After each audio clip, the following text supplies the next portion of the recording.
Well, hello, good evening. It is 5:15 and this is Back of the Net. Tonight, it's Huddersfield Town versus AFC Bournemouth in the match watch-along with myself, Sam Davis, and of course, Tom Jordan's here too. The match starts in less than 15 minutes. The team news came out at 4:30. So myself and Tom, we're going to go through it shortly. And no surprise, our preview was bang on. If you want to get interactive in chat, you can do. Just ping us a message, and you can also help support the channel with a super chat as well. We would really appreciate it, and that guarantees your message gets on screen as well. Plus, tweet us your watch-along setups. How are you watching today? Take a picture of your TV or whatever. Tag us AFCB podcast on Twitter, as we would love to get it on screen. And of course, at full time, flick over to the free-for-all. It's at 7:30 where you can have your say. It's just a case of grabbing some headphones, plugging it into your device, and then I'll bring you into the room, and hopefully it will be cheering on 3 points to AFC Bournemouth. Tom, how are you, sir? Very well, mate. Yeah, it's been good 4 games, hasn't it? So feeling weirdly confident, which I'm not sure if it's a good thing or not, but yeah, looking forward to this one, actually. What is this feeling? Because rewind a month ago and we would have been pessimistic nearly every fixture we went into. Yeah, we just seem to have found a bit of confidence at a good time, don't we? You know, once you win a few games, it just seems to carry on. I think the fact that we're not making too many changes, we've got like quite a settled group, a few players coming back from injury and things like that. So apart from Lewis Cook, who was obviously long term, we've got a good group in there now that are ready, and we don't need to change too much all the time. So yeah, crucial. And since the Southampton game, we've been pretty good. We have been. So let's check out the AFC Bournemouth side then tonight. And yeah, no change then. So we've got Begovic in goal, Adam Smith, Carter Vickers, Steve Cook, Lloyd Kelly. When we say no change from our predicted lineup, that is. Pearson has come in and he joins Jefferson Lerma and an advanced Phil Bill. We've got David Brooks and Dan Juma out wide, and then Dom Solanke up front. And as Neil Dawson said, almost with that midfield, Jack or Ben, it's almost one plays at home, one plays away, Tom.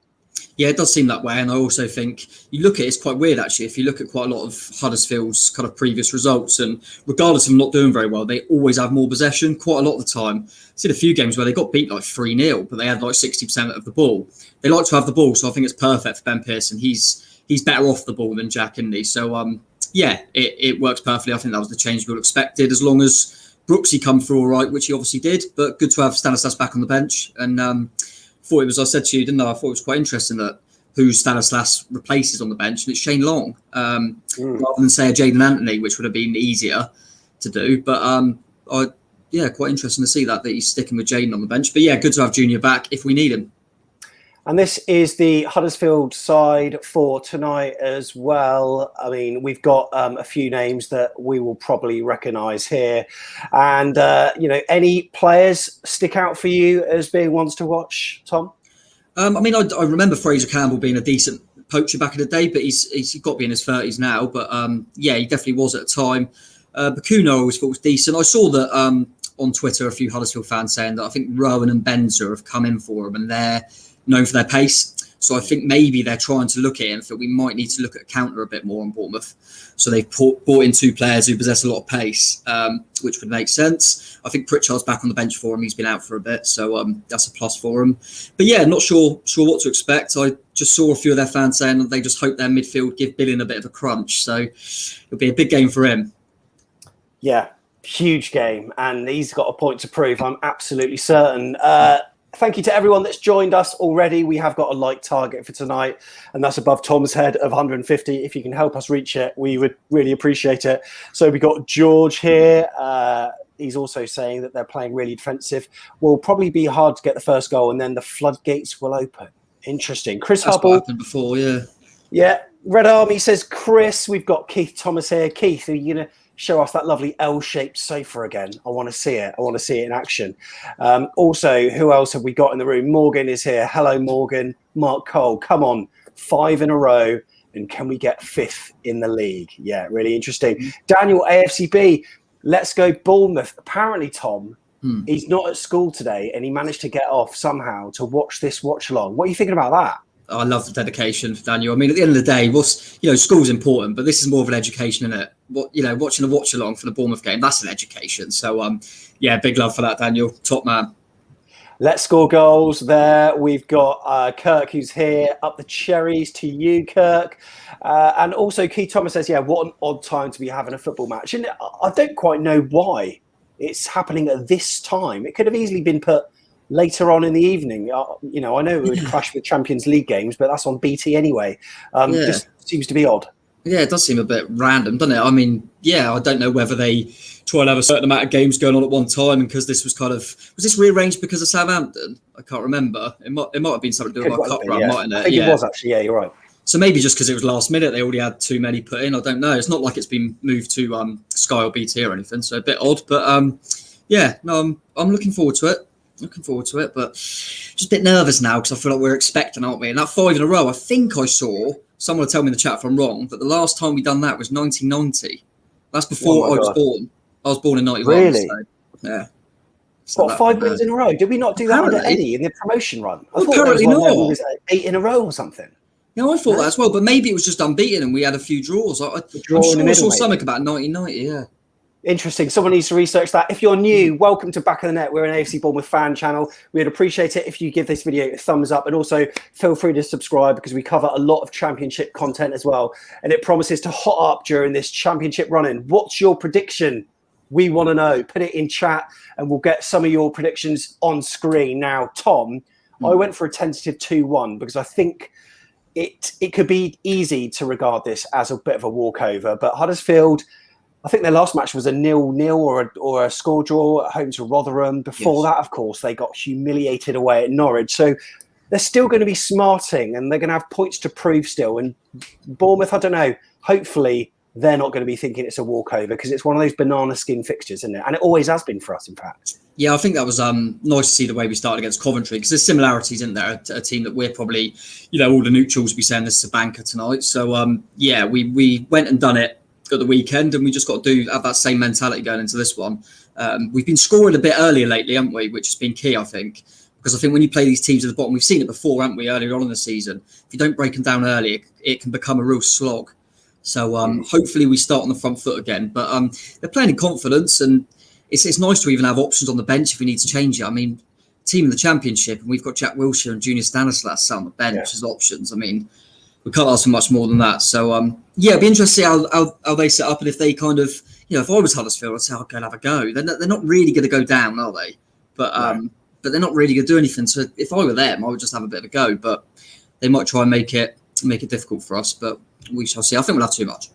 I hope so. We got 4-0 win coming up, says AFC Bournemouth, Germany. That's what I like to see. Also, Chris Hubble's going for a 4-0 as well. Cameron is going for a 2-0. We got Harry saying, hoping for a Bournemouth win. He went on to say, went out today and found my dream motorbike. So this would make an already day perfect. 2-1, says Daniel. 5-0, says Harry. What other score predictions have we got? As I said, 2-1. Keith's going for a 2-0 there. Jack, 7-0. Morgan Scott, 3-0. Brooksy hat-trick. 4-1.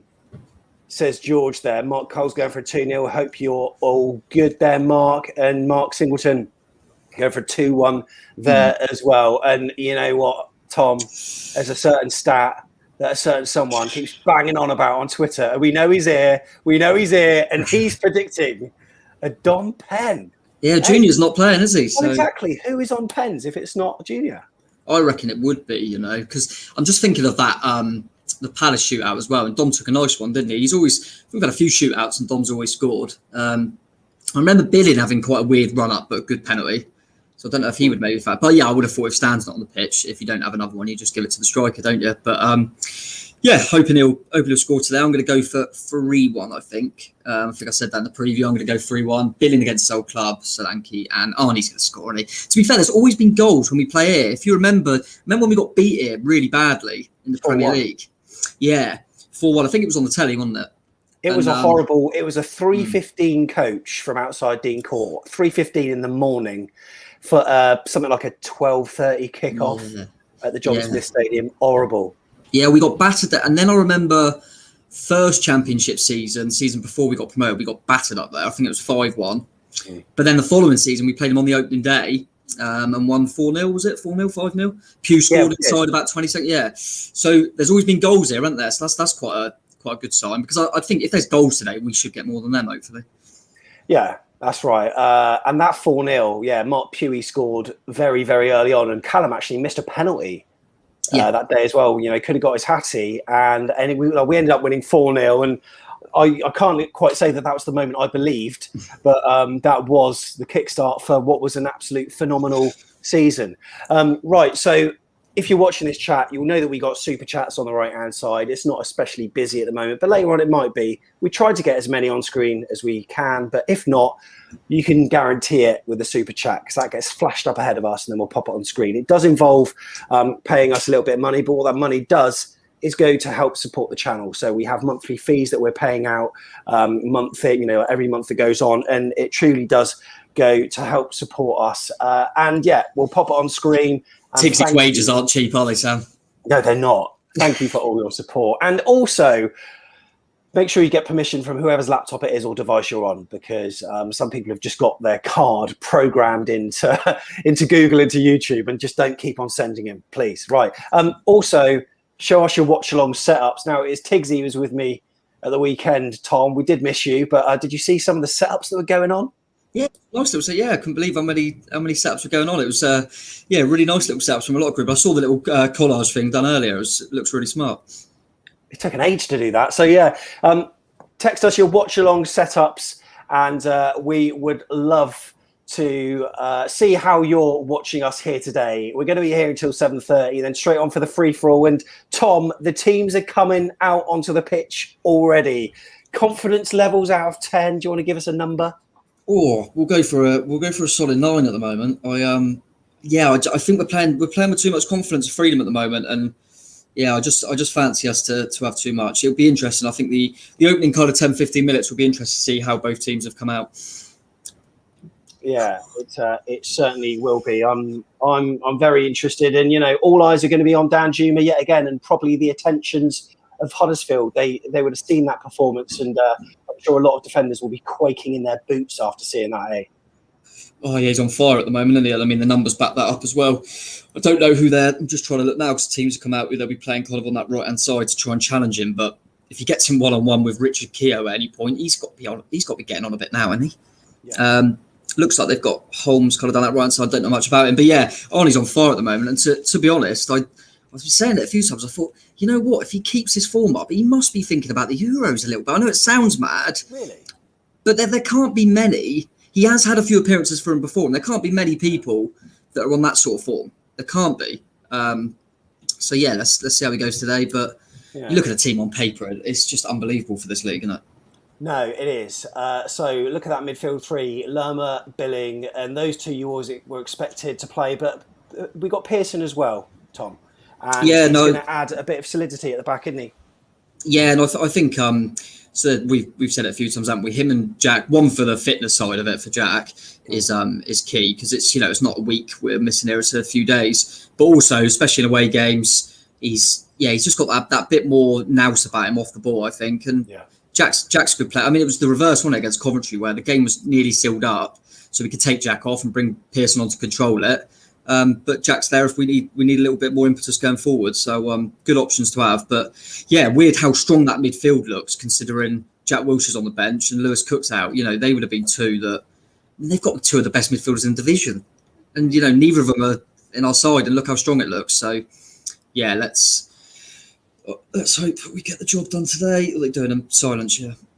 Yeah, so doing 1 minute's silence again. This, I presume, is for Prince Philip once again, but that'll of course be confirmed. And we had a minute's silence up and down the country in the last match there. So players looking in contemplation, and there it is on the big screen at a stadium that I've been to a few times. Tom, how many times have you been there?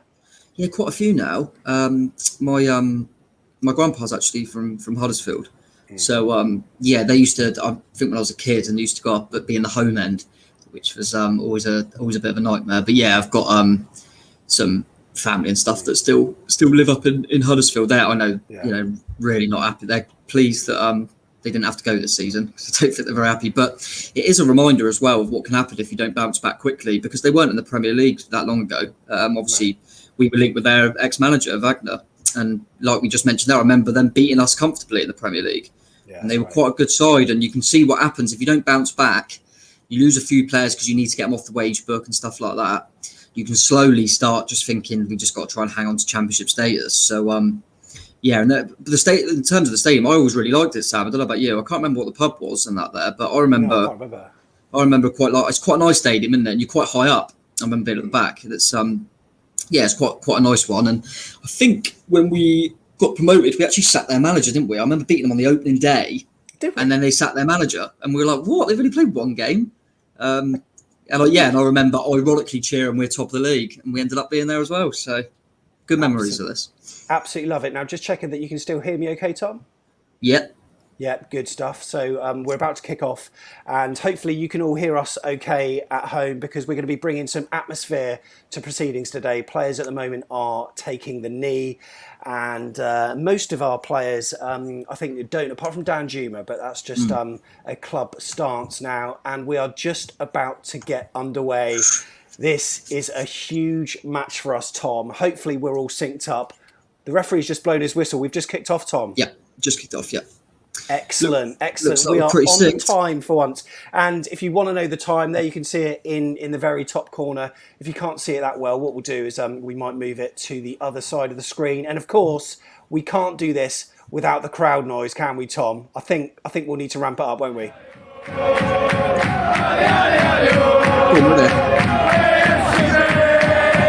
I miss chanting.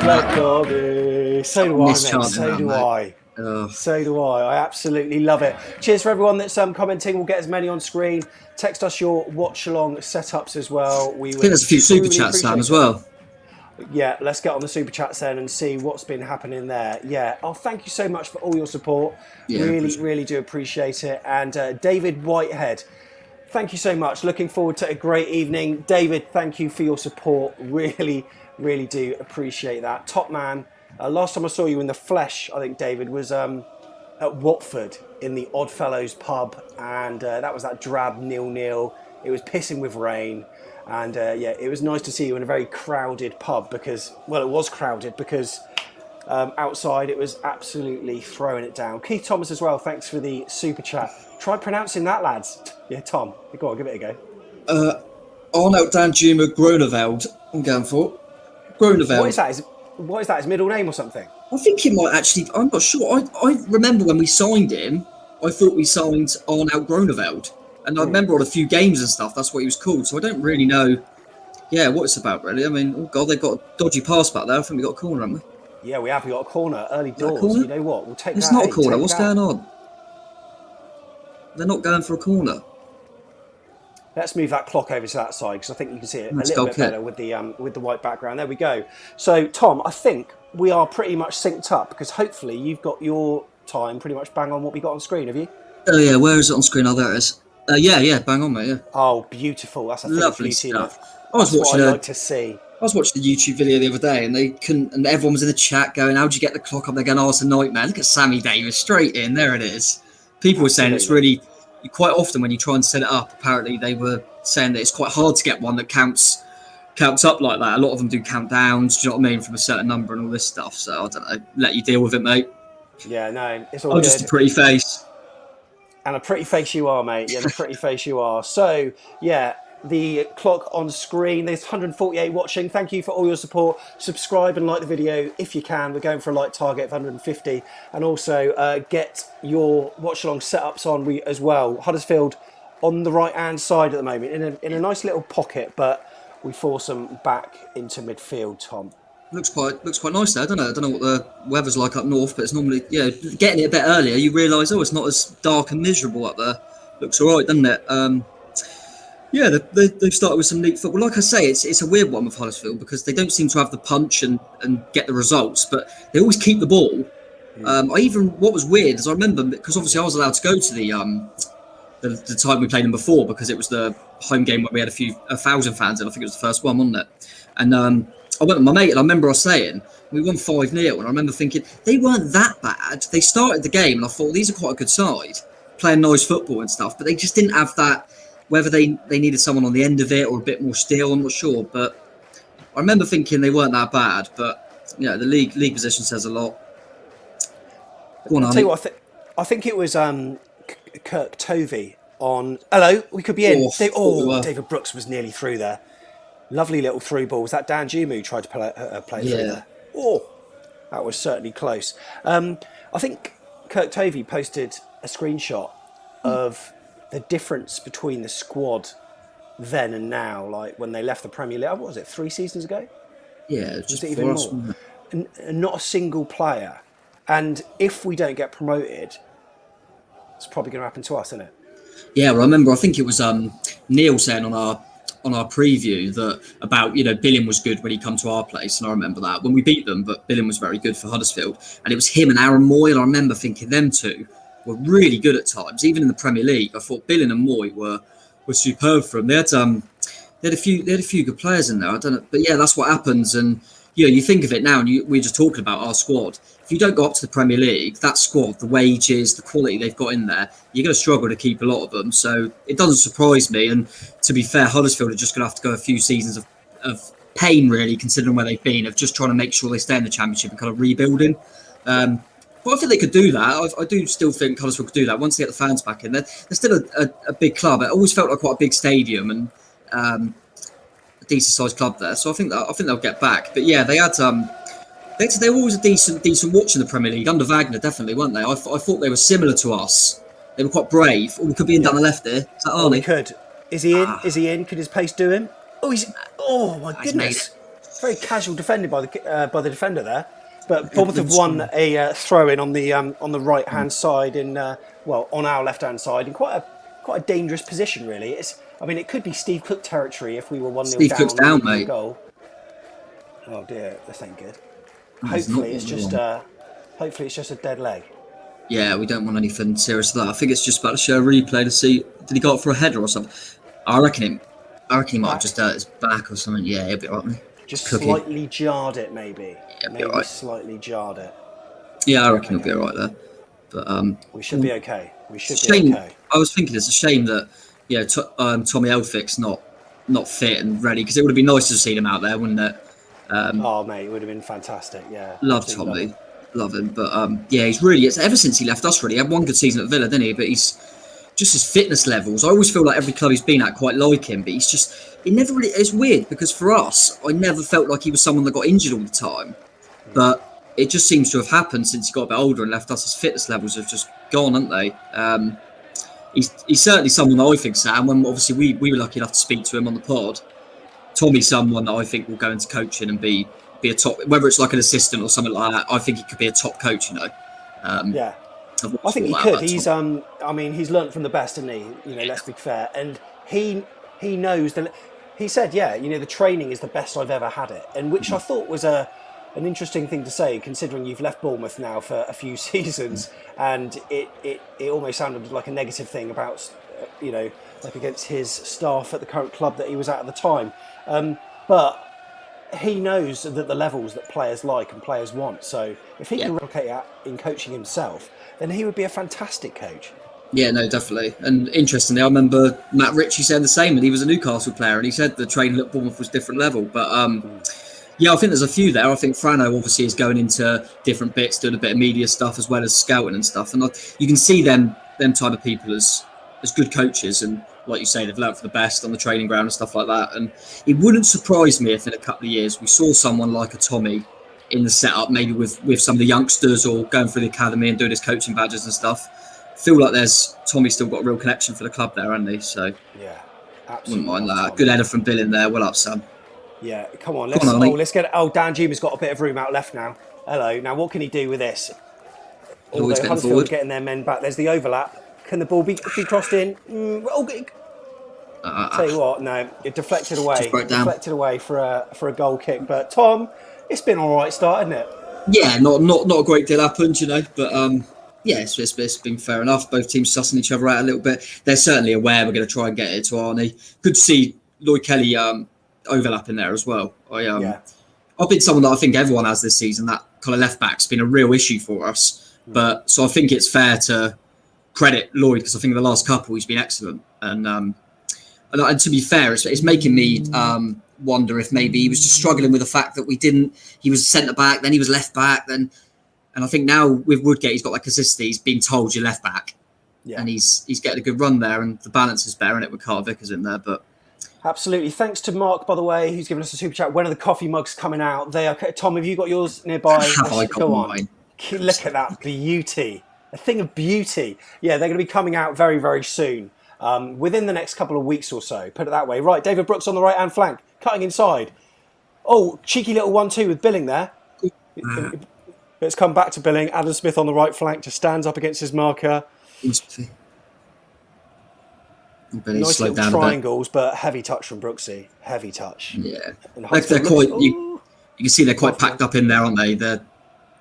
They've got quite a few bodies around the ball and stuff like that, trying to make it difficult for us. But I think that's another one, Sam, as well. I think when Woodgate come in, I think Jack Stacey was someone that was really consistent for us. But he said to Smithy, you're on the right back. And I think people would have been surprised about that. But he's another one, isn't he? I think Smithy's really started to be a bit more consistent lately. He was having an up and down season as well.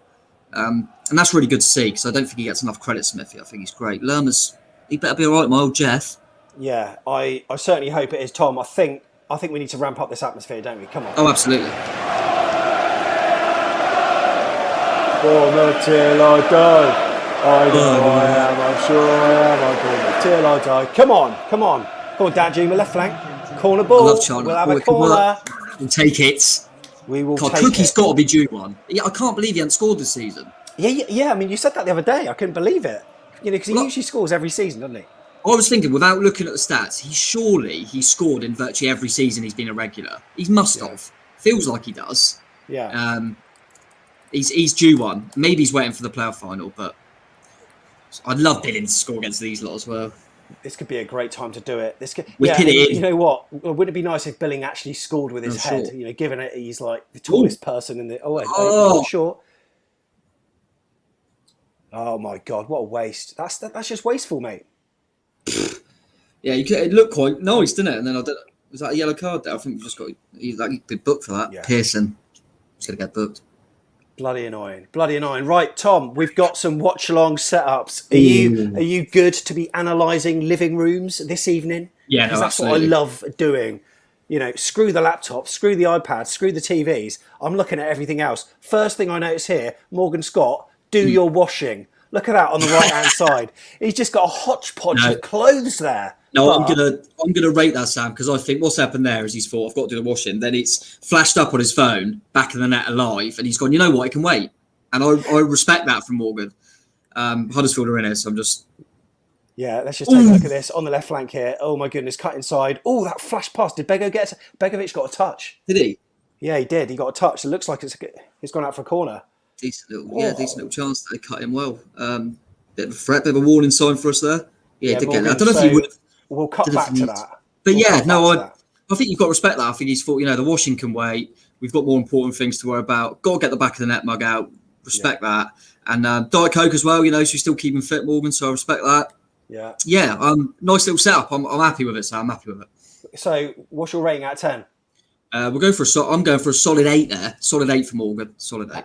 8 out of 10 for Morgan. Can you beat Morgan Scott's Watchalong setup score? He gets an 8 out of 10 in the ratings. Right, Huddersfield corner. Tom, I think you might be a couple of seconds ahead of me at this point in time. Oh, lovely. Come on. Just headed it out.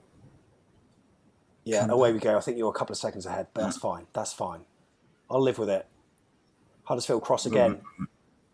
It's all good, mate. Seem to be dealing with it all right. Not quite the start as we had in the last match, though, eh? No, and yes, it's weird to kind of. I've just seen there; it's just flashed up on the screen. 58% possession for us, so we're controlling that. But yeah, nothing's happening too much at the moment. They're quite organised at the moment, it's making it difficult. But that was a good little warning sign, I think, that they had that half chance, keep us on our toes. But we're in control. I'm happy. Be patient. We'll be fine. Right. Here's another watch-along setup, and as it's been taken portrait rather than landscape, I'm going to scroll it down so new things are going to be coming into vision all the time. You've got to say, this is from AFC Bournemouth, Germany, and you know what? He starts off bloody strongly. Look at that. AFC Bournemouth flag. Loving it. And now as we go down, hello, we've got an AFC Bournemouth shirt there. Like it. Let's see what else we've got. What's this, like Bournemouth scarf. Love that. And then... look at that. He's got the laptop. He's got the shirt on top of the laptop. How can you even see my face, mate? You got your mouse, you got your mug. That's a decent setup, isn't it, eh? Decent setup. And I like the photo as well. That's cool, isn't it, in the frame? That's a nice setup. That was a nice mug as well. I mean, it's not quite back of the net, is it? But it's a lovely mug, that one. Yeah, no, that is a really good setup. But do you think he's overdoing that? And what frustrates me is my mouth cannot be seen. So I don't think you can score that over an 8, Tom. I don't think you can.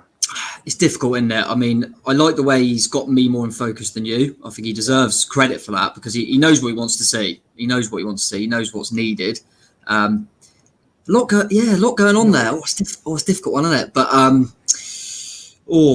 due to that penalty shootout in Germany, he's only getting a 7.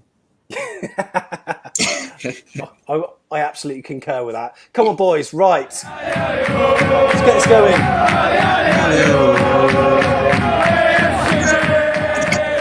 Billy. The black Derby. Arnie's coming.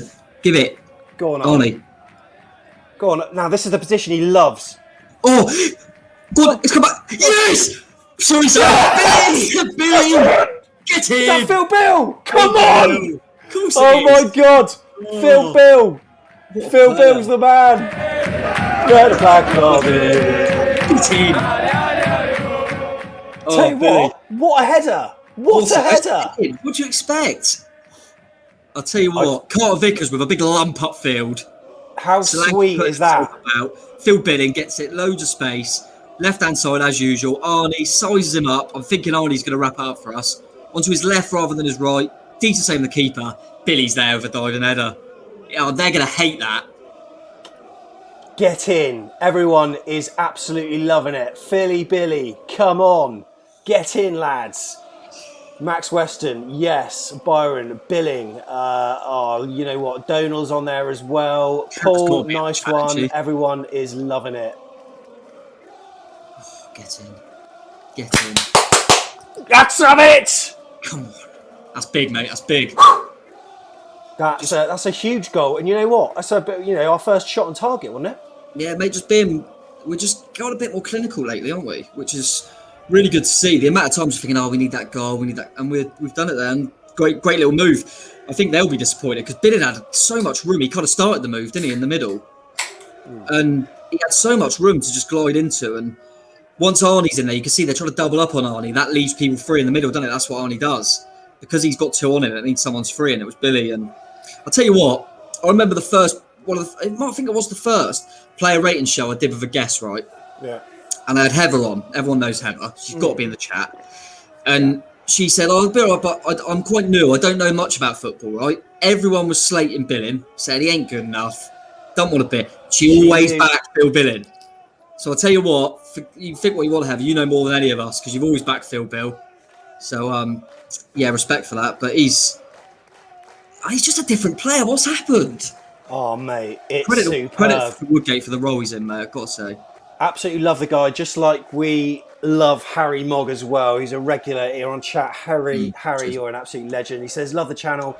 What do you both think about Eddie coming back in the summer, given that he's looking for work and the end of season, well, is nigh? Oh, Tom, will it happen? Can it happen? I mean, it can, but it probably won't, will it? No, I mean, I'm sure I might dream about it before, but I honestly can't see it happening at all. Nice bit of skill smithy up, and just can't see it. I think he's going to go for another challenge. Whether it will be Celtic, that kind of team seems to be high, and then it goes off the radar a little bit. Not sure. I think Solanke, go on, boy. Nah, that's not going forward. I don't think. No. Is it? No. No, it's not. I think Celtic's obviously got a bit of legs to it, but I'm not sure, because I think Palace still seems it's a bit more, it's a bit further down in terms of it being London. Roy Hodgson, I don't think is going to stay on, so that could be, that's what I think. He might be Palace, but I think I said on one of the shows last time, it wouldn't surprise me if we tried to get Scott Parker. Because I think Fulham are going to go down. It would be, to be fair, I say what you want, but if Woodgate gets us promoted, I wouldn't like to be that club that don't give him an opportunity, personally. And, do you see many managers move down like that? I mean, what in terms of getting promoted and not staying? Yeah, I mean, that doesn't happen, does it? Oh, shot. Just coming in there. Is that Phil Bill again? He's got something to prove, hasn't he? Yeah, nice little dummy, and then he played it onto his left foot, his favoured left foot, and he just dragged it almost wide of the left upright. Just went wide, but I think it took a deflection, Sam. Did it? Oh, it did. It did. Oh, corner ball. Yeah, it was actually on target. I think it was a decent strike. Yeah, no, I was just about to say, was it Atkins at Southampton that got promoted and then got the boot? I'm sure someone will have to remind me in chat. I'm sure it might have been, what was his name? Someone will know in the chat. I think it was Atkins that might have got promoted and then got the boot. Not 100% sure. Corner. But yeah, very rare, isn't it? And I think whatever you think, if a manager gets you promoted, surely you've got to give him a season. But what I'm saying is, I think that if the board, what we've heard with murmurings about them being interested in Scott Parker long term, they might see it if Fulham go down as the only chance to get him. Yeah. And if we wait, we might not have that opportunity again. But we'll see. Let's get there Thursday. Right, so Tom, we got another watch-along setup, and this one, I've got to say, he's got a few things right here. So here we go, out of 10. So what we're seeing here is a sweet scene, right? Firstly, we're seeing two screens. We're both smiling, which is good. Players walking out of the tunnel. He's got a can of Brewdog there, and look at that. He's even got Kanye Power being played as well on that little screen underneath it. I don't know what the hell that is. Is that an Alexa thing? Yeah, it could be, couldn't it? Yeah, it's one of those ones with a screen. But I'll tell you what, that's not bad, is it, Tom? I mean, I can already tell that's a setup you love, Sam, being a tech man. Look at that. And I tell you Three screens. I tell you what, it's going up to a 9 for the Brewdog as well. I rate that. That's going to be hard to beat. That is going to say that.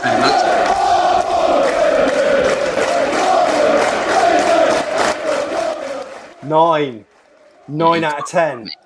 Can you beat that? That was super. That was James. That's _ I feel good on Twitter. Cheers for that, mate. That's cracking little setup that you got there.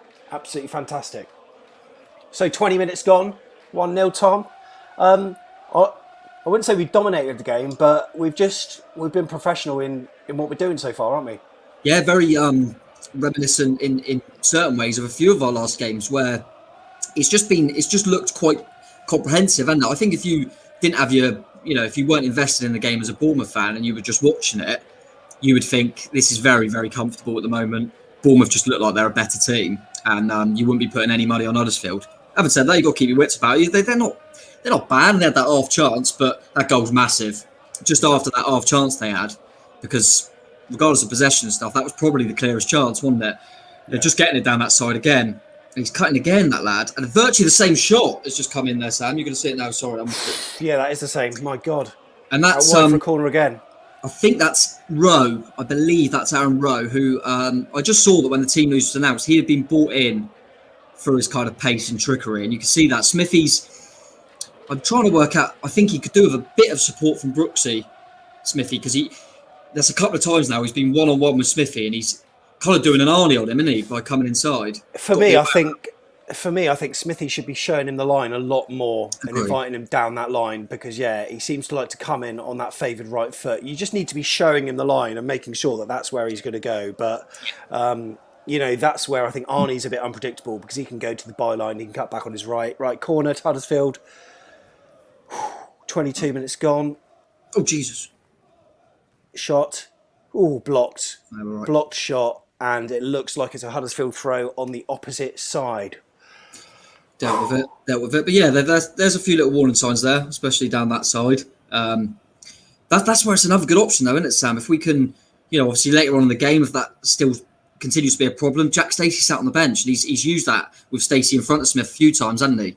And even Junior always works hard, doesn't he, as well? So good that we've got options there. But I don't know much. Let us know in the chat, because I don't want to try and search it. But Aaron Rowe, I've heard of him a little bit, but I don't know where he's kind of come from, if he's a young lad or what, because he might be one to have a look at. It's just seeing this corner again. They're queuing up on the edge of the box. Why is no one out there? Yeah, that's quite worrying. Two of them just stood there. Bit odd, but I don't know much about Rowe, but I like what I've seen so far from a Huddersfield point of view. He looks like a tidy little player, doesn't he? He'll be snapped up if they're not careful. The chairman's on chat. Can we get a second quickly, please? Says Jeff Hayward. Loving that. That's a great profile picture as well, isn't it? One of those corporate LinkedIn shots. Just look at him. He's Jeff smiling. He's confident. That's fresh after a 5-0 win at Brighton. That profile picture, isn't it? Oh, that's Jeff all over, isn't it? That is Jeff all over. Cool, calm, and collected, as always. I'll tell you what. I think I was saying to you. Go on, Brooksy. He's just coming inside it. God, we skipped over it. I think I was saying to you the other day that I realised just by having a look that we've got, I think we're the only team with 3 players in the top 15, I think it is, goal scorers, because we've got Don, Arnie and Stanislas. Billing's closing in now, isn't he? We could have 4 in there with quite a few goals. It's good to share them out, isn't it? And I think it's nice for Don as well, because it takes the burden off him if you've got other people chipping in.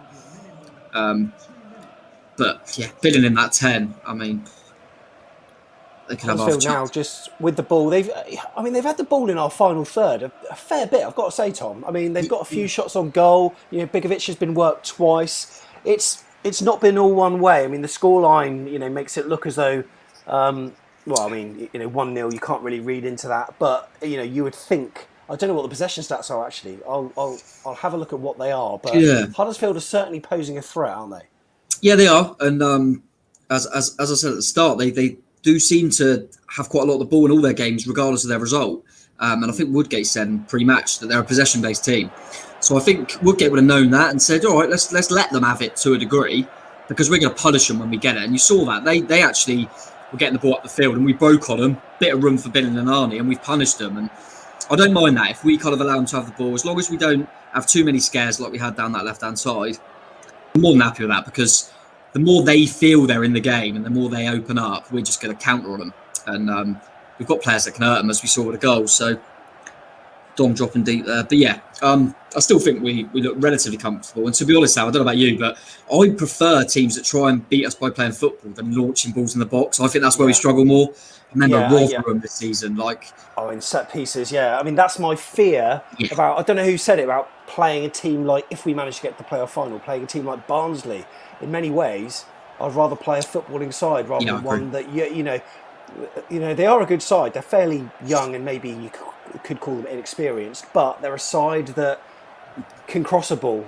And they've scored a number of their goals from out wide, like headed goals, set pieces. Yeah. That's one thing we certainly... The 2 times we played them. Even we'll find out on the weekend, but Norwich, first time we played them, we beat them. It is a weird one, but sometimes I think we've improved a little bit under Woodgate in terms of having that steal. But we saw it. I remember I think I watched with you, Sam. I think we were allowed at the time. I think it might have been Borough away really early. It might have been our first away game, actually, where we got a decent point, but we just struggled when they started putting us under the cosh for them balls in the box. And Rotherham away was another one. So, I think weirdly, we're better against kind of possession-based teams. What I said about Coventry as well, they're down there, but they're not a scrappy team. Yeah. They're quite a footballing side. I even remember Wickham at home. I managed to go to that game. That was a slog. We managed to nick it 1-0, but yeah, some of them games you just find it difficult, and it's almost like having these mini Burnleys, isn't it? If you know what I mean. But yeah, so I don't mind if they try and play football here, because we're going to have opportunities when we get the ball and we can hurt them. Yeah, absolutely. Just looking through a few of the chats. We got someone watching from Vietnam here. Hello, the Cherries, and let us know in chat whereabouts you are watching from, and we will whack your geographical location on screen, whether it's country or you want to be specific, even if it's Folkestone, Springbourne, Iford, or Boscombe, whatever. Let us know, because you could be far flung or you could be local. We'd love to know whereabouts you're from, and remember your super chat setups as well. Not your super chat setups, your watch along setups. We're in here on the right hand side. Pull it back. Oh, Smashed over. Blazed it, Dan Juma. Ollie. What's he playing at? I've always said he's not good enough, Sam. Not good enough. Yeah, absolutely not good enough. You Dutch squad, you're having a laugh. That was Dom Solanke, who played in Adam Smith there, running to the byline, who cut it back, and good from Dan Juma, like running across goal, hit it too well with his instep and absolutely blazed it over. I mean, yes, there was a defender in front of him anyway, so a lower shot might have been intercepted, but should have really done better there. But never mind. Tom, we're just going to have a look at another super chat setup. Watchalong setup. You are trying to plug these super chats, aren't you, Sam? It's on screen at the bottom as well. Let me change it to something else. Here we go. Watchalong setup. This one, in my mind, is absolutely brilliant. This is just a thing of beauty. Just, check out this sweet scene here. Hang on a minute. You look at the mug. It's got my face on it. What? It's got your face. This has got to be Chris Edwards. This has got to be Chris Edwards, because I'm pretty sure, Tom, this is what's happening in the world. People are printing out pictures of your face, and you're on a mug somewhere in the States. What the hell?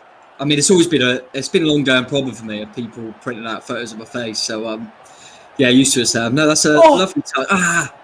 God, something always happens when we see a.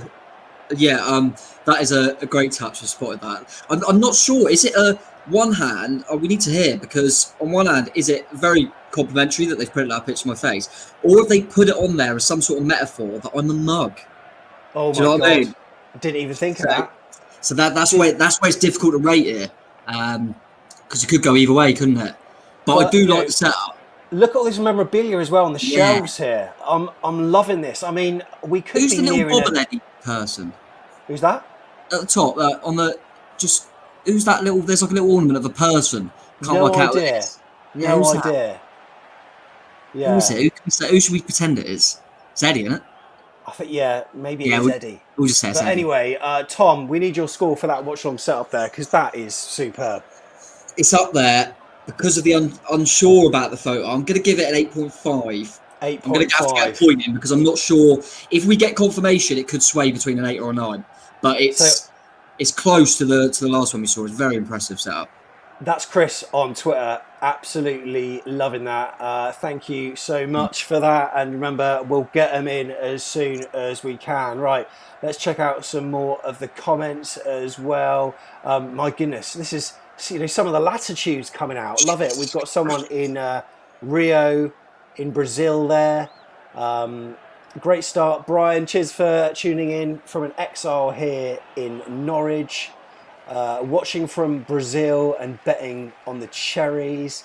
Chris Edwards, yeah, it was him, in Harrisonburg, Virginia. Love it. Watching in Pattaya, Senegal. Amazing. Iowa in the States, working in Bangkok. Portugal. Daniel, of course, USA. Wimborne. Love it. That's better. Uni accommodation next to the Dell. Got a bit ill there, so after Braintree, bloody hell. I was Braintree. I was manager once. I remember that. I was going to ask the Brazilian fans. Do you remember when it was like where you used to have? I can't remember what it's called. It might be like trans something. It used to show some sort of South American football. Yeah. I used to always I'm interested to know what football teams they support from over in Brazil. I used to like Palmeiras, I think they were called, because they had a really nice green kit. Yes, so I'd be interested to know who they support over there. But Christchurch better. North Yorkshire, Paul Key, Norway, the main man Phil Whedon, Chipping Norton. We've got Salisbury here.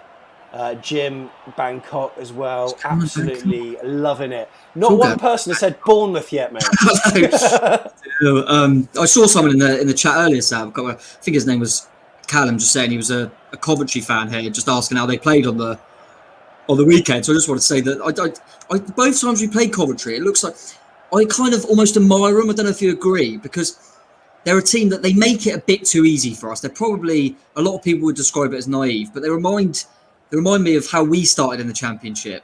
Yeah. And they always try and have a go and try and play football. I quite admire that.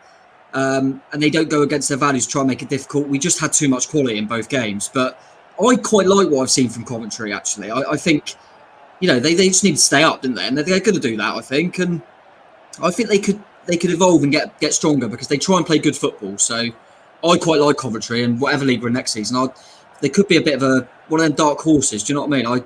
I respect that more than the team trying to just bully her because they're so. I quite like Coventry anyway, and I think they're doing all right. And they gave us Callum Wilson, so always respect that. Always respect that. We got one from Cambodia here. Daniel, brilliant. Nice to see lots of people.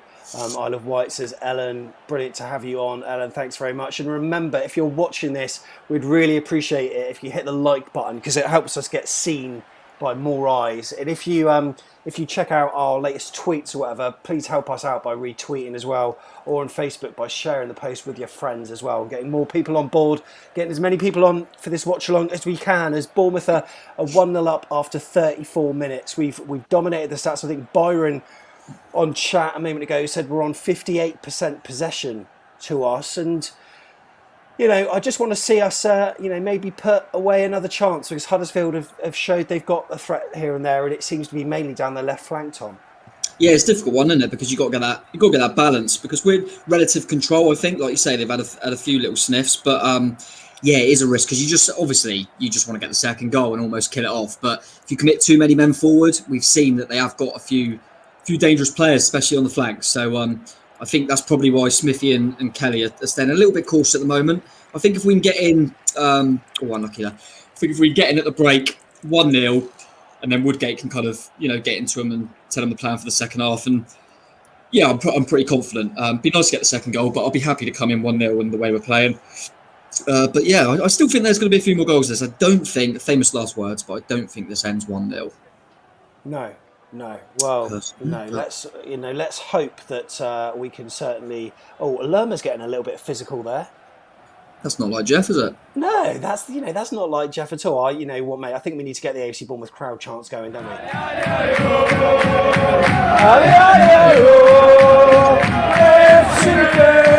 Got up too high that one. Oh, there we go. Oh yeah. Come on, yes, come on. Giving them Right, Huddersfield down that left-hand flank.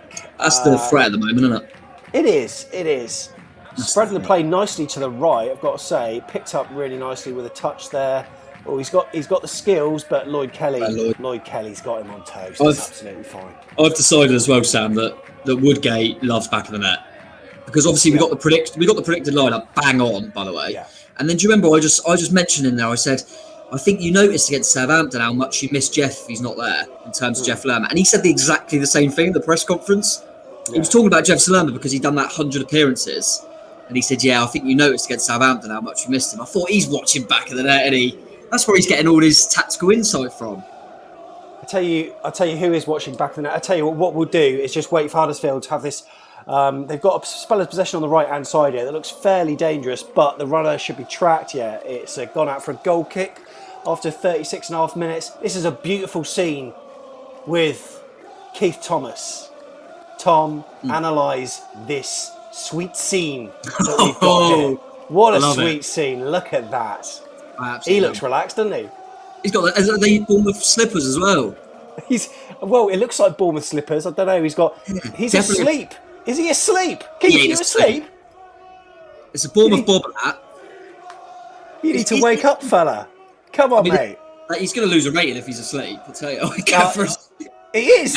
He's snoozing. Keith, I love Keith. But I've got to say, mate, L-shaped sofa, absolutely Love that. beautiful.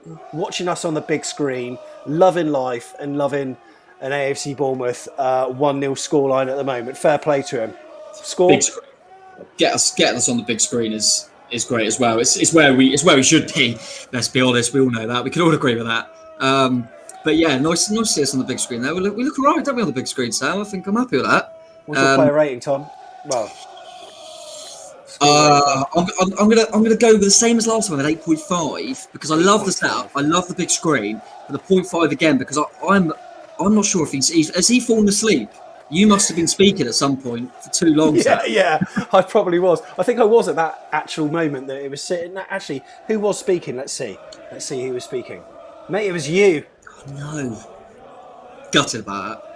I don't know what I was talking about there. He's probably thought he's going off about Lerma again. We've heard this before. Yeah, stop talking about Lerma. Oh my God, yeah.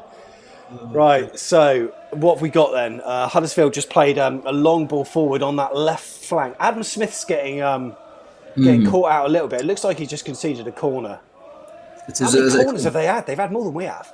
Yeah, I've had a few. I mean, he's dealt with that one okay, to be fair to him. Like I say, giving away a corner, but he managed to keep... I mean, Smithy's got the pace, hasn't he? But that lad looks a threat. He does look a threat, Rowe. So I have to have a look at that. Just going to swing the corner in.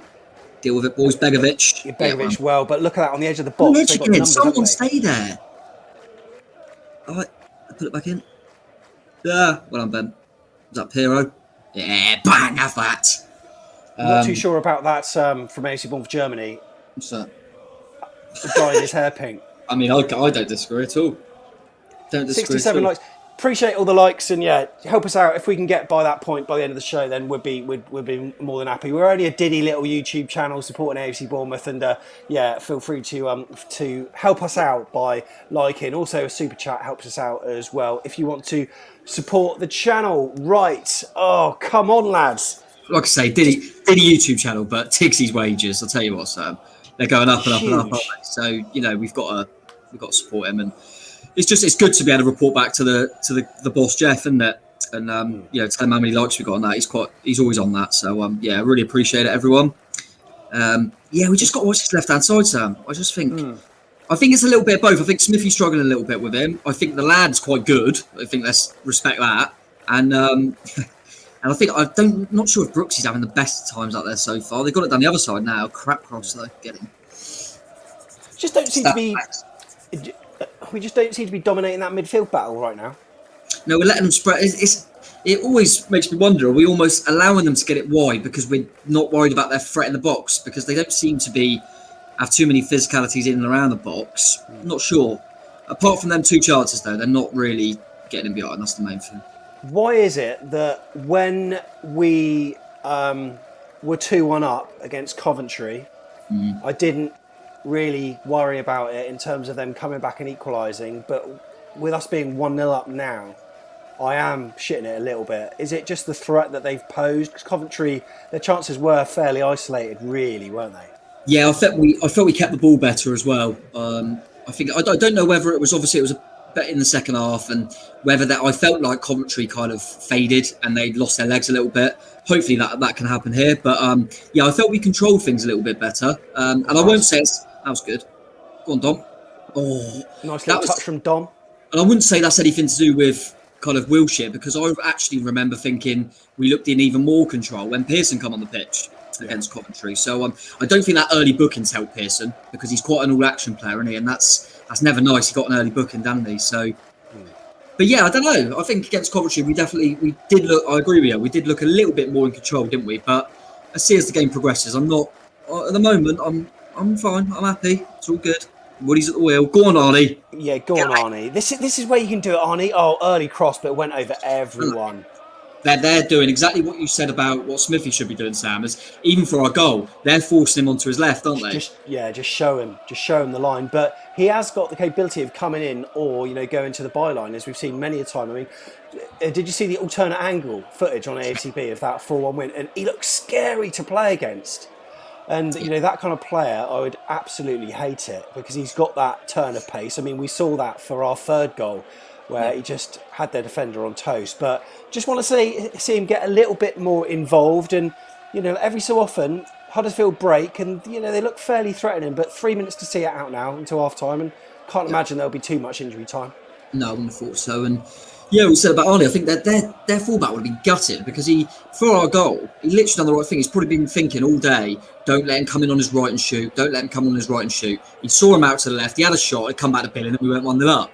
So he's one of them players, isn't he? You're trying to do the right thing, but he can go on the outside as well, like you say. I think that's helping us because they're going to be scared of committing because they know the quality Arnie has. I think we'll be okay. I think we need to keep going as we're going. And I like the thought that I'm not sure if Brooksy's been. I don't think Brooksy's been great in this first half. And you've got to remember he's been out for a fair amount of time. But I like the fact that Stacey and Stan are there if we need it. Is he in it? Is Dommy in? Oh my God, he no, that's Just he's unlucky there. He took that early, didn't he? It was one of those. So sorry, but Dom Solanke had a shot. We were busy chatting away, but it was almost like a hopeful ball forward, and Dom got put in almost accidentally, and he took it on. But the ball was almost too square on. It was like right in between his feet, and it was like, which foot do you take it with? And in the end, he took it with his left. It was almost like a scuff wide of the post. It just kind of rolled wide. So yeah, just didn't quite have the pace, the power to get away, did he? Really, they caught up with him. So yeah, shame. Apparently someone's... Oh, it's a bit drama in the chat. Apparently someone's clicked the dislike button. That's the wrong button. Click the other one. Whoever clicked the dislike, I can guess who it is, but I mean, we don't know. I'm loving all these... I'm loving all the kind of trolling sort of scorelines that are coming out. We are watching it live before. Yeah, we are watching it. And I think when it's on... Mate... Here we go. What have we got here? Dom Solanke's on goal. Shoot! What's a goal? What's a goal? Dom Solanke! Back to back. Kirk Tovey. Have a look at them. Come on. How do you like them apples, Toby? Oh my God. Finally he can stop going on. Oh my God. What a strike. What a strike. What an absolute strike. That's a lad playing with confidence, isn't it? Love that. Who's Pearson, just cushioned it into him. He's got back to goal, but he's got a bit of time. He's managed to edge of the box. He's hammered it into the court. What a strike. I tell you what, 14-goal hero Dom Solanke, not a goal scorer. He's doing all right, isn't he, Sam? Oh! What a goal! What a goal! Come on, let's crank it up.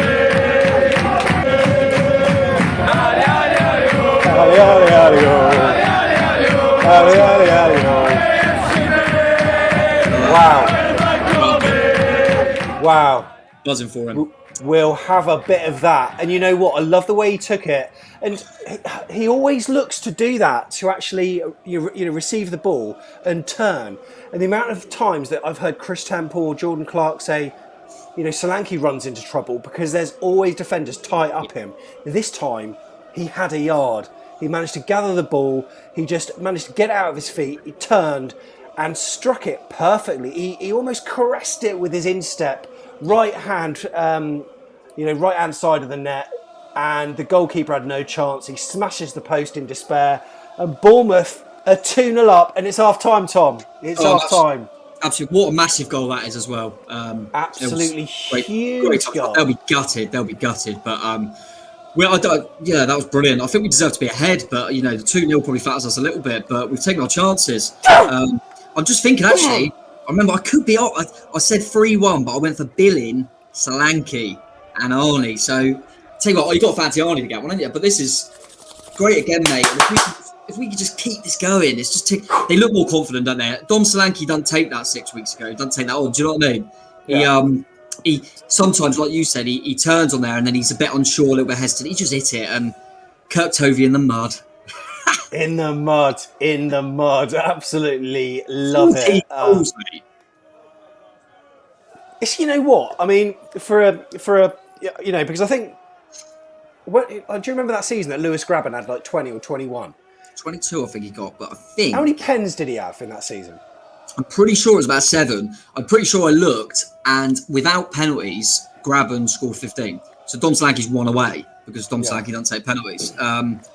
But yeah, I think I'm just chuffed for him because we all know that his all round game. Put it this way, Arnie doesn't score the goals that he scores if Dom Solanke ain't there. You know, Dom occupies defenders. His work rate's amazing.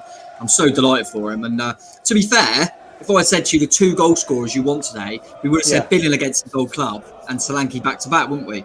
So literally perfect, mate, so far. Perfect half. Kirkhoff fraud watch. Absolutely love it. And you know what, Tom?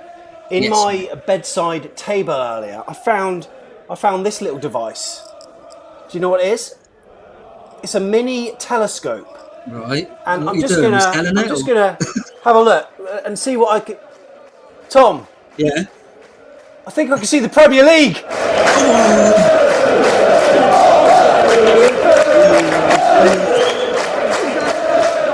I thought you just got us some like new merch. I was thinking, what is that? Something? We get better merch. Back of the net branded telescopes coming at. Yeah, my God. Yeah, not quite. Just imagine, eh? Yeah, Match of the Day theme tune already, mate. Oh my God, absolutely superb. Well, Tom, I know that you're going to be wanting your break pretty soon. I mean, like, did you even do that 38-minute thing? I've cut it out, mate. I've cut it out because I can't remember what game it was. We weren't doing a watch along, and they scored when I was away, and I thought that's cutting it out for a bit now. Yeah. So, and I thought, well, actually, watch alongs I've always done it. I thought I'm not going to mention it. I tell you what, it's working all right at the moment, so it might have to go out at the moment. It might have to go in the bin for the time being. So Amazing. Absolutely amazing. It's funny, George said, Sam, can you see Dan Juma's shot? Yeah, you know what? Yeah, it's up there somewhere. It's up there somewhere. Get your 5-word halftime reports in. We want to hear from them, and we're going to go through some of your comments now, and I'm going to look through some of the Twitter timeline as well, and also have a look at some of your watch-along setups too. Tom, I'll let you go for a bit and have a chill, and then we'll do a swap. See you soon, yeah? Yeah, no worries, mate. Come on. Come on, lads. Tom's off for a short while, and wow, we're happy with that, aren't we? Billing with that header. It was a great header to put us 1-0 up, and then Dom Solanke has scored twice in a row. The first goal against, that goal against Coventry, the first of those two, probably unintentional because it hit him on the arse, but it doesn't matter. It went in, and we are where we are now here at 2-0. Dom with a brace in terms of 2 consecutive matches, and Bournemouth looking likely to get 5 in a row. The possession stats, well, here they are now. Huddersfield have actually had more possession with 51.2%. Bournemouth on 48.8%. We've had 7 total shots, and our passing accuracy, well, that's certainly better with 81%. We've been in their attacking third a shade longer than what Huddersfield have been in ours, and key pass wise, we've had 6 compared to Huddersfield's 2. Right. We do want, if possible, 150 likes. If it's possible to get that, we would love it. And AFC Bournemouth Germany has told us that we are 2 away from 100. This is the time now, if you want to have a halftime cup of tea, grab a beer, grab a soft drink. And we are going to go through your 5-word match reports. And remember, your watch-along setups, we would really like to see them too. Tom's having a little bit of a break, and we may have a couple of guests in over the next sort of 10 minutes or so while we're catching our breath back. James Smith said we're on 104 already. Thank you very much for that. And if you're new to the channel, we would certainly appreciate it if you give this video a like, but also subscribe to the channel as well. We are the home of AFC Bournemouth content. However, also do a lot of bit of championship stuff. And I tell you what, it's gonna be an interesting run-in, I've got to say. And we're going to be covering all of the games. Right, okay. So, some of your 5-word halftime reports. Aaron K. Dom is top billing. Dom is the top billing, yeah. Absolutely brilliant. Premier League, here we come, says AFCB Donal. Absolutely superb. Keith Thomas says, Tovey, give us a stat. Superb. Superb. Philip Billing, get him 3. I love Philip Billing. Heart. Heather, I'll give you that as a 5-word match report. And you were the one that, as Tom said, absolutely loved Phil Billing from the very start. And you stuck with him when a lot of the fans were starting up their engines, ordering him a taxi. You stuck with him. Fair play to you. Another comment there, not 5 words, but at the start of the game, I had problems getting my computer to turn on, missed the first goal, and then my internet dies at the end, and I missed the second goal. Just my luck. Well, a lot of people, got to say, were in your shoes on Saturday against Coventry, given the fact there were 2 goals in the first, 180 seconds or whatever. That was absolutely crazy. 2 goals up, breathing room for Chris Edwards. But you know what? It's a dangerous scoreline though, isn't it, 2-0?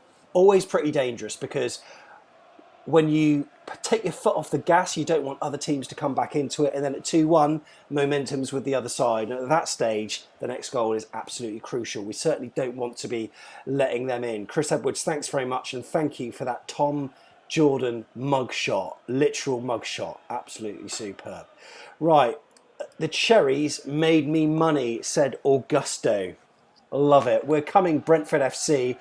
Let's all have a distance party, said Harry. Morgan, also Kirk Toby's here. Dom, drink, bubble for double. Absolutely brilliant, I've got to say. It's time to go, EFL, said Eduardo. Is there a chance for the stadium upgrade? Probably not going to happen. Let's be fair. The club aren't that fussed over infrastructure, you've got to say. Would love that to be the case. I think it'll be concentrating on, if we do get up, having the players to help us to stay back up.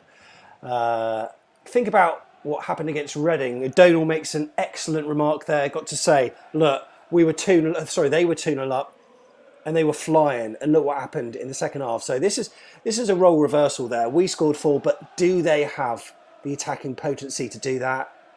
Not sure. Could be wrong. I don't want this to become a meme anyway. Let's make it 3-0, said Oscar. Yeah, absolutely superb. Would be taking that. In the last game, Sam said, you were questioning Dan Juma's magic celebration. We were. Because he does this thing, and I wasn't sure what it is. He said in an interview he could do a long story about it, but the short, it's for his friend that has always been there for him. Well, he certainly remembers him every time he scores, doesn't he? He always looks for the camera and certainly shows that. So fair play to him if that is the case. And hey, we know that he's a player who likes to think of others. We saw that Stay Strong Lloyd, was it? T-shirt that he had. Lloyd was only out for 2 weeks. What a nice guy. Next time I got a cold, I'm hoping Dan Juma wears a T-shirt for me. You never know. If you're all going to Wembley, clap your hands, says Stu Birch. Yeah, Stu. Will it happen? I think the Carabao Cup final, what is it, 25,000 people? But how many of those are going to be corporate? I reckon it's probably going to be like a ridiculous number, like 8,000. Meaning there'll probably be 8.5 for either side, in which case you're talking season ticket holders only and maybe the top level of points holders. That's the quite scary thing. I don't really want to witness the Twitter backlash if and when that happens, because it's going to be a horrible place to be. I'm absolutely certain, but it will be same for the club who we play. I'm absolutely certain. We've also got here Paul, who says too late to replace Watford in second. Haha, of course it is, but would love to kick them out of the automatics. Brilliant stuff from Paul here. TJ's back. Are you refreshed, Tom? I hope you are. Yeah, very good, mate. Very good. Buzzing about that. Just having a little look on social media and stuff. Everyone's happy, which is nice to see. Yeah, it's been a good half, isn't it? Apart from a few, little moments on that row on the left hand side, I've been pretty comfortable. But that's the difference, isn't it? How many times have we seen games like that where it's been 1-0 and we thought this is going all right, but we don't get that second goal? Massive moment for me, that. And hopefully we can get a bit more confidence, get the third, and then we can go Brooksy, Darmani, off you come, a bit like we did at the weekend, get them fresh and ready for the game of the weekend. I just saw that Swansea are about half hour in as well, aren't they? I think they kicked off at 6. They're 0-0 still, I believe. So I think we're up to 5th as it stands, aren't we? I mean, what I'll do is I'll bring the league table up shortly, so we can have a look about whereabouts we are in the table, and we have got a live league table that I'm about to show you. And Tom, drum roll, please. There we go. That's where we're at the moment. Look at that, 5th place, and I'm like, we're closing in on Brentford, aren't we? Eh? We are. Obviously, they will then have a game in hand, because they're stable. Well, this is our game out of a few teams, but not Brentford, so they will have another one. But they're a team that wobble in. They always do this time of year. Swansea don't look as consistent at the moment. Same with Reading. It's only at the moment if it were to stay like that, Norwich and Watford to go up automatically. I think on form, you would say Bournemouth and Barnsley, weirdly, 5th and 6th, they would be the two favourites, I think. I think if you looked at it now, I think Bournemouth would be favourites to beat Swansea and Barnsley would be favourites to beat Brentford. Just on form. But there's still a way to go. But we are hitting form at the right time. And I'm seeing a team, in these last few games that quite like the look of, and that hasn't happened too much this season. But everything seems to be coming together. And I think we've spoke about it before, but I think a lot of that is the fact that we're not over-rotating now. We're going with the one change again to only the one change, and we're developing little partnerships and stuff, full back to winger, Billing and Solanke connections and things like that. And we're reaping the rewards at the moment. So really nice to see. And I'm just showing a replay of that Dom goal. What a hit. Oh. That's a way to get your first back-to-back goal since 2015, I believe someone mentioned. And I just like the fact that he did that. He grabbed it and then he turned and he had a little bit of space. And his first thought was just, I'm going to hit it. And quite often I've always found Dom a player that sometimes Tom wants to maybe overplay it or take a touch too many and sometimes overthinks. But in that circumstance, he just didn't. Maybe 3 touches and then bang, 2 touches and bang, whatever it was. But that's been such a clean finish. And what were we talking about on the podcast? What was I asking Neil? I said, Neil, is it me or has Dom not scored many clean strikes since he's been in AFC Bournemouth shirt? They've kind of trickled across the line, or it's come off his arse, or he's miskicked it, and it's almost like he didn't mean it. That one, he definitely meant, didn't he? I always think with strikers, the confidence is a massive thing, and he's playing well at the moment, and we're winning games, and I think the confidence is shown there with that strike. I thought it. I can't remember what it was, but I watched Leicester game the other day, and Iniacho has suddenly found some form, hasn't he? And he's always been second fiddle to Vardy. And he got a couple and he just hit him. And I thought, I've never seen him hit him like that. It's because he's in confidence. You know what I mean? He's scoring goals. Things are going well for him. And you fancy yourself. Whereas I think a lot of times Dom's thought, I'm not really a goal scorer. I'll try and lay this off. I'll try and find a way to get someone back into it. But really pleasing. Just seeing the chat that I believe, if it's not a troll, it's 1-0 Swansea, which is a bit of a blow. But they are playing Sheffield Wednesday tonight. I'm not expecting too much. But that's all been good. Really, really good stuff. And hopefully we can get a few more here. Yeah, absolutely. Yeah, it's Chris Porter who said Swansea 1-0. And and Daniel, he's confirmed stats it. Machine, has confirmed it as well. 1-0. Daniel, I hope you do some homework later on, because we don't want to be responsible for your lack of education on this day today. It's good that you've got some time off school, but it's brilliant that you're watching us, to be fair. And make sure that if you're like Daniel, who's tweeted along his Watchalong setups, we would love you to show us how you're watching, where you're watching. We're at AFCB Podcast on Twitter. Just tag us in. You can DM us if you want, or on Facebook as well, facebook.com/AFCB Podcast. Send us a private message if you want, or just put it on the last thread, and we'll zoom in and we'll analyse your living room. Yeah, that's right. We're going to do it. They've made a sub, Sam. I'm not sure what sub they've made, but if anyone knows in the chat, because it doesn't come up, but they have made a sub. I'm not sure who they've brought on and who for, and if I'm assuming it's an attacking one, unless it's an injury. But they've tried to change something. I mean, if you're Huddersfield, I don't know what you're thinking. To be honest, not on form, struggling. You almost weirdly think we don't want to get eyed in it.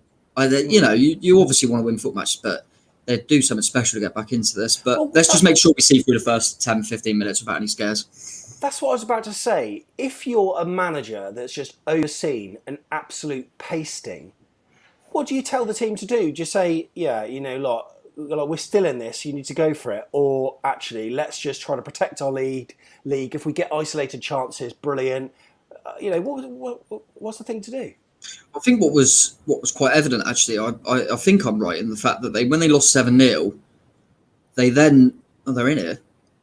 Deal with it. We might be all right. Get rid of it. Yeah, good block. When they lost that game 7-0, I think after that they then went and drawn 0-0. Am I right? Yeah. And I think that's quite interesting because it shows they've just lost 7-0. The last thing they should do in the next game is keep a clean sheet. You know what I mean? On paper, it's quite clear then that I think once they've lost 7-0, they've been working all week up until that next game defensively. Yeah. And maybe it's taken a bit. I would have fancied them to score against Rotherham, for example. Maybe that's taken a bit out of them, but they've clearly said, we just lost 7-0, we need to sort a defensive unit out. And they did that. I didn't think they looked all over the place. I felt for both goals. For the first goal, it started with Billy, and obviously he finished it as well, having too much room in the middle of the pitch. Ended with him scoring from a header. And I felt our last goal, Dom managed to hit that because he was given a little bit too much room. He shouldn't have been able to turn there. If you're centre-half, you should be on him. You shouldn't be able to turn like he did. So I think they've probably been guilty of giving us a little bit too much room in dangerous areas. I believe they've changed the striker for a striker, by the way. So yeah, it's Aaron's who has come on for Huddersfield Town by the looks of it. And we're going to get the crowd sounds going again. Even though there's no people in the stadium, there's all us lot at home watching. Come on!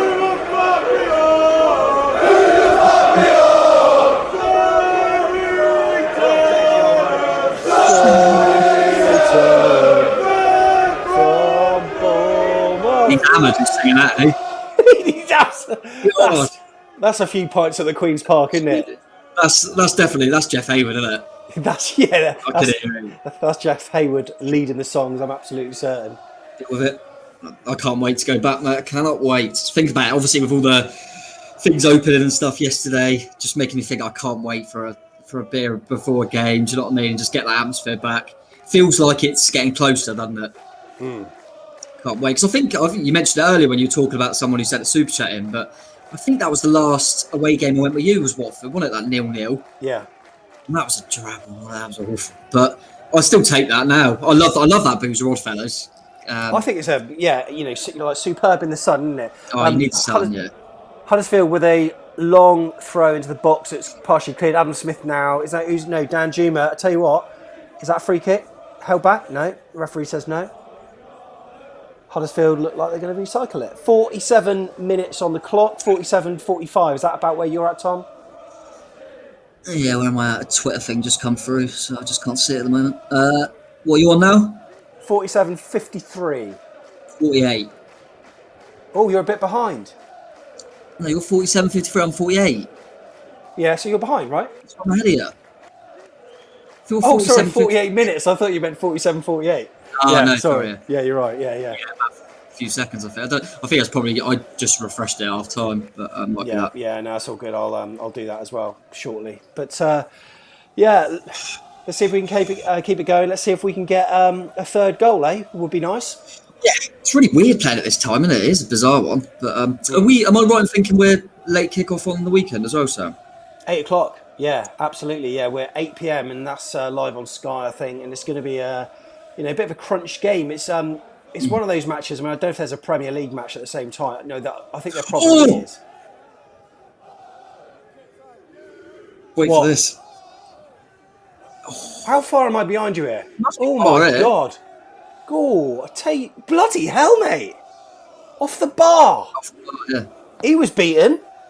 Great, down that left-hand side, little 1-2. He's got in there. We're trying not to make sure we don't foul him. He hits a screamer there. It looks like it's in, bar and down, but another little wall inside. We got away with that one there. Huddersfield fans will feel like they've probably earned a goal now. So, we can't let them back into it, get our tails up. No, but, absolutely not. My God. What we're saying, Norwich game will be get this job done here first, but that'll be a really. I'm interested for that game because they can say what they want. They're up, aren't they? They know they're up. Yeah. So you'd like to think we would need it more. Weird, but I don't think I would take a draw the way we're playing. I feel like we could be anyone. Arnie's just coming in from the left-hand side there, Sam, and he's just laid the ball. It's all scrappy. Oh, is he onside or left? Oh. I mean, it's not great commentary from us here. We're just going, Yeah, sorry, I was just watching it. The ball's held up on the right-hand side here. Adam Smith's got a chance to cross. He doesn't. He comes back, lays it off. Yeah, we're similar now. Pearson, Phil Bill on the edge of the box, just holding the ball. Pearson on the right flank here, nips it forward to Adam Smith. Adam Smith looks good to get to the byline, crosses that corner. No, oh, the goalkeeper was nearly. Yeah, I thought that as well. But yeah, no, I don't know. I don't know what you think. But would you say we win this? Hopefully, would you take a draw against Norwich? I think that when you're in this form, you just want to keep. I just think you can keep winning. Because on paper, we can beat anyone in this league. So I think it would be a bit, as much as a draw wouldn't be a bad result, you know, when you look at it in context of them like 6 games, if you draw 1, it's against top of the league. It's not bad. But I don't know, at the moment, I feel like bring them on. Yeah, absolutely. Right, Phil Bill's got the ball. Phil Bill is pacing through and he lays the ball off to the right-hand flank here. Is it David Brooks? He just cut. Oh, it's a tame shot. I think, is it a corner? Yeah, it's a corner. It'd be nice if Solanke got on the end of this, and there's a screenshot that's been provided to us from Cherries. Like Kirk, blah blah blah. Solanke can't score 2 in consecutive games. I feel bad for all the ribbing that Kirk has got here, but he's banged on about it, so we're going to bang on about it now that it's happened. Dom to blame because he mentioned it at the start of the season, and then Dom just weren't scoring back to back, was he? So Kirk was just bringing it up again. But I'm sure deep down Kirk's a big Bournemouth fan. He'll be buzzing that that's off his bat, really. Look at this shape of our attacking players, rather like England in the World Cup, in it. Just the locomotion of red and black shirts queued up, and then they all go their separate ways in the box. What's that song? Locomotion. It's in my head now. Oh, can't even know. What does it go like? Sing it. Come on, do the locomotion with me. We've got a song in that. Do the Billy Billy with me. It's funny in football. You see all these kind of newfangled things come in like once every so often, and when England did that corner routine, where I call it routine, all those players in a line, and then everyone goes their own separate ways. So a lot of teams now deploy that. The man lying down behind the free kick wall. That's a new one. What the hell is that all about? Is that to stop the low shot, right? Yeah, I think I can remember once. I think De Bruyne had done it really cleverly, but I think it was happening in a few places in Europe where the players, if they were did it in the FA Cup, and it was against I can't remember, like Wigan or something. No, I can't remember. They wait. Someone. Just wait. Bolton or something. I can't remember. Yeah, if you wait that second, the wall just naturally jumps, and you can slide underneath. It's still a very hard technique, but yeah, now everyone has someone lying there. I think, why don't you just not jump as early? I don't know. But thanks for all the likes. We're able to above Tom's head, 150. We're on 122 so far, so yeah, just above us. If you can get us to 150, what it does, it helps support the channel for absolute free, just by pressing the thumbs up button if you can. So we'd really appreciate that if you can. We cover all AFC Bournemouth matches, and towards the end of the season, as the run-in hots up, we're going to be doing these types of shows, and we love to have you taking part as well where we can on the free-for-all at 7:30. You can do that, and that's going to be presented by me, and we're going to be going through and chatting all things Cherries. So all you need to do is take part with a link that I'll give you during the show, and it's just a case of grabbing some headphones, and away you go. You can take part and have your say. I feel as though we need some more chants, Tom. Don't you think? Oh, of course.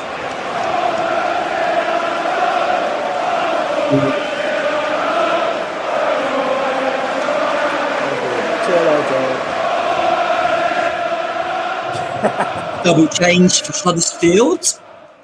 Change. I saw Ward come on and Fraser Campbell come off. Don't know who the other ones were. But yeah, a couple of changes for them. Don't blame them. But yeah, it's all good at the moment. I might have to book in my Woodgate tattoo at this rate. Jesus. It's as Neil said, he's got nothing to be. He's not planning for 3 months down the line, 2 months down the line. So in many ways, his job is pretty simple, Tom. It's just basically win the next however many games we got left of the season. And therefore, he doesn't have to think of the things that most managers usually think about. Yeah, you don't need to think of contracts and things like that, really, because, like you say, he's just got to deal with the rest of the season. So he's not thinking about who's going to be in next season, what players are in what contracts and et cetera, et cetera. He's just got to deal with now, which, yeah, in some ways can be a positive, because it means, he knows the job in hand, doesn't have to overthink it, which is why I thought it was even more interesting that Shane Long isn't on the bench, because he doesn't need to, from his point of view, he doesn't need to develop Jane Anthony, because he's so he obviously, in my opinion, that means he feels that Jane Anthony can offer more off the bench than Shane Long, which I thought was quite interesting. Yeah, God, I don't disagree with that. I just thought it was quite interesting, because he doesn't need to develop the younger players, does he? Really, at the moment, because he doesn't know what his job is. He just knows that he's got to try and do what he can for the remaining games. But yeah, I mean, we always said at the start, didn't we? Whatever we thought of the process and what manager we potentially wanted in, it was never anything against Jonathan Woodgate. It was always just that we felt it was, the murmurings that were coming out and stuff. It was a bit odd. I see someone's put in the chat in Shane Long injured. I mean, all I'm going off is the fact that it may well be. All I was going off was Woodgate said in the press conference that Lewis Cook was the only one out. So he didn't mention Shane Long, but potentially that wouldn't surprise me. But he didn't say anything. He didn't even come on in the last game, did he? He was on the bench. He brought Surridge on instead. Yeah. So I can't imagine how he's got injured, but it doesn't bother me at all anyway. The scummer, go away. go away. Right. What we'll do is we've got another watch-along setup that has been posted to us. And I tell you what, this is from James Silk. And Silk by name, Silk by nature, Tom. Because what we've got here, we've got a sweet scene, a real sweet scene. He's got a David Bowie picture frame there on the left-hand side. He's got an uplighter. He's got us on the wall mounted. And is that a G&T I spot on the table? Yeah, sophisticated guy. Yeah, we need confirmation of that. But yeah, it's very sophisticated, isn't it? It feels a little bit too sophisticated for us, to be honest. It's almost like out of my depth, But because I'm going on about how much I rated the Brewdog, so. But I very sophisticated. Do like it. Not enough red and black for me. That's the only thing that it marks down. We've had a lot of. I think unfortunately for him, we've had a lot of memorabilia, a lot of black and red and black, and there's not as much. I like the sophisticated approach. I like the uniqueness of it. Look at that. And what's the story? Morning Glory coaster as well, though. That's pretty decent. What's your rating? What's your rating out of 10 for that?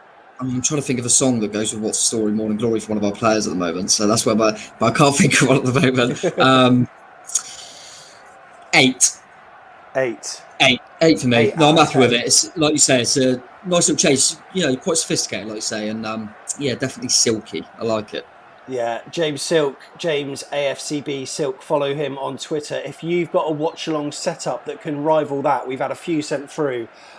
Get them on screen at the bottom. You can see where to send them. Send us a photo of how you're watching us live tonight. AC Clark, thanks for tuning in.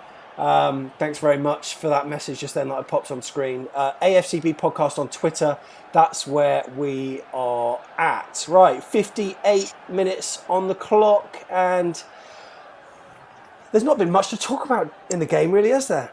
No, I mean, I've got my legs up at the moment. I'm which is rare for me this season, but feeling quite chilled, quite relaxed. We're coming in now, Sammy. Ball down the right hand side. We are. Far. Oh my God, it's 4-on-2 here. Lay off to the right. Oh, he's overplayed that.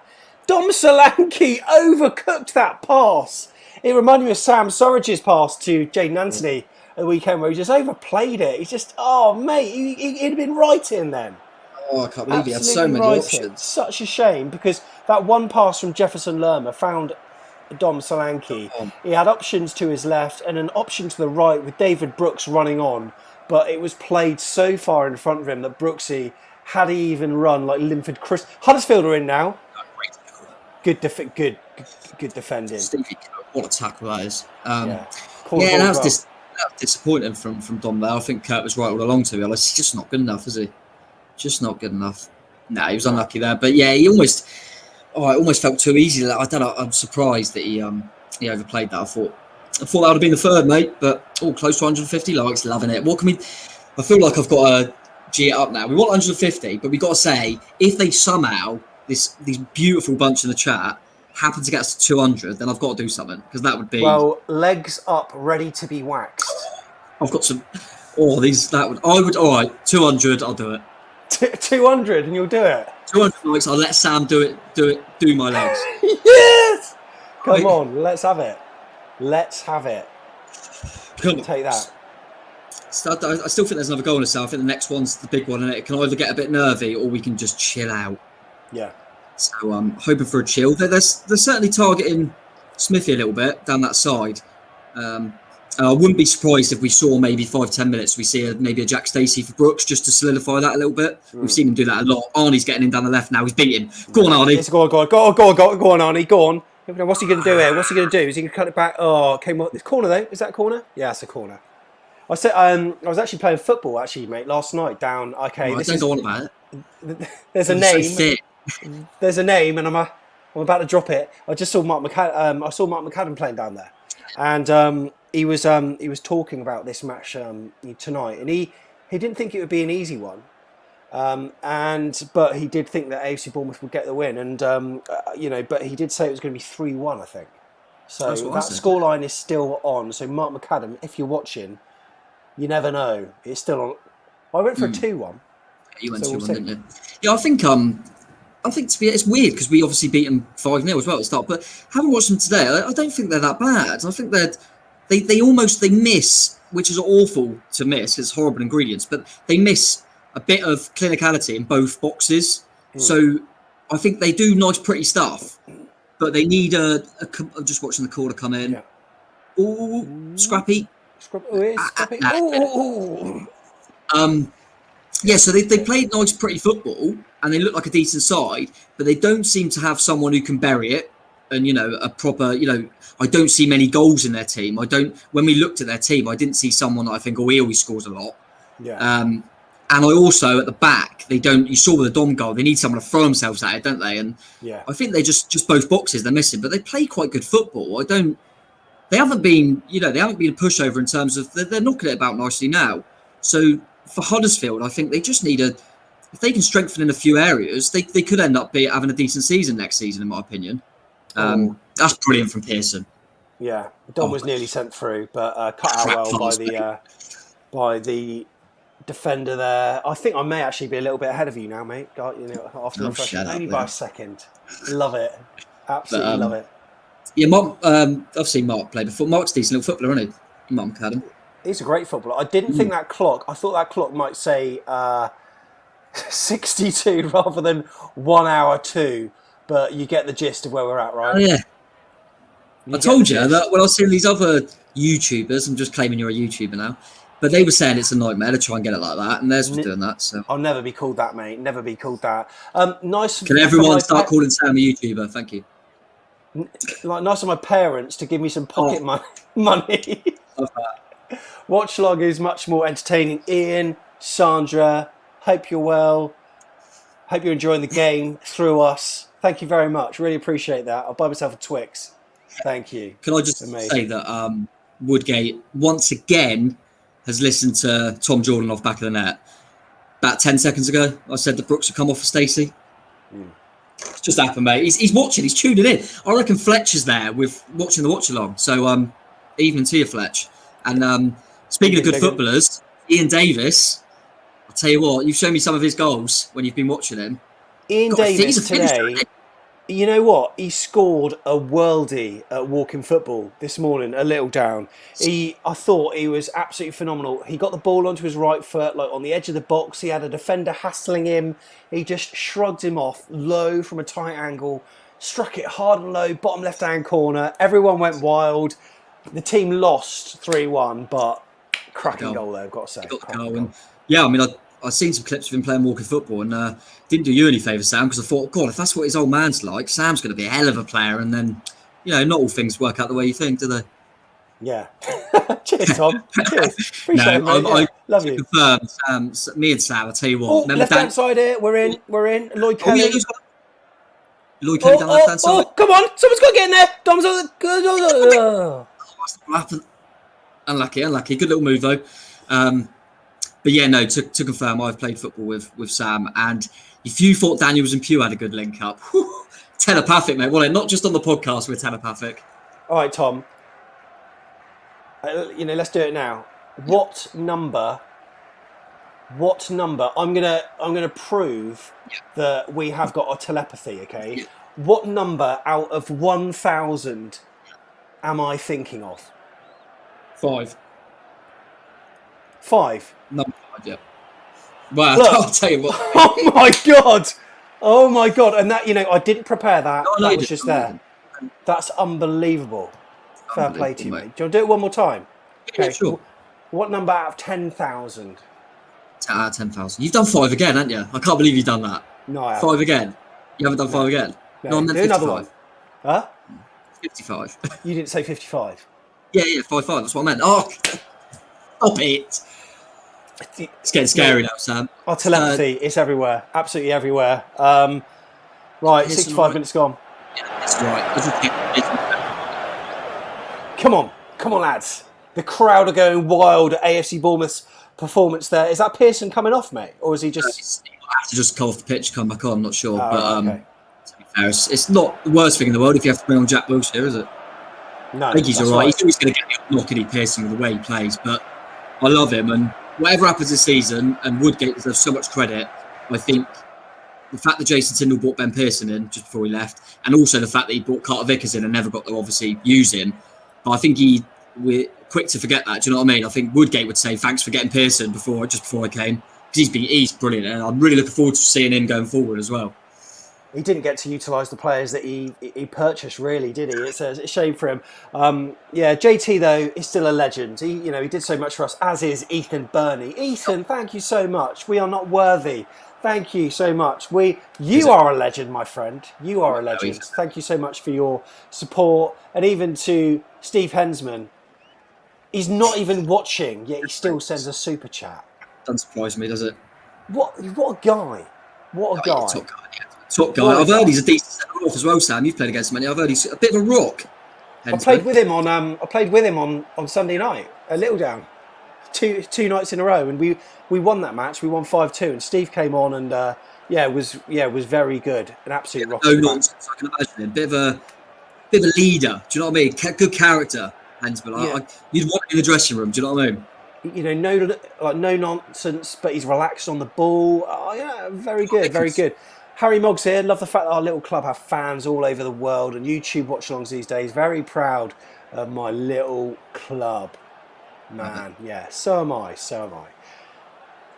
67 minutes gone, as Tig said. So not the 1 hour 7 minutes. Who says that? Do you ever hear Clive Tildesley saying that? Or Sam Maybe we can bring something new to commentary. Yeah. 1 hour 7. yeah. 1 hour 7 minutes and 33 seconds gone. My gosh. It's good, that's good. And the watch-alongs are going well, mate. They're going well. They are. And, the in-house ones, the back of the net in-house ones, they have got a superb record, mate, I've got to say. Superb.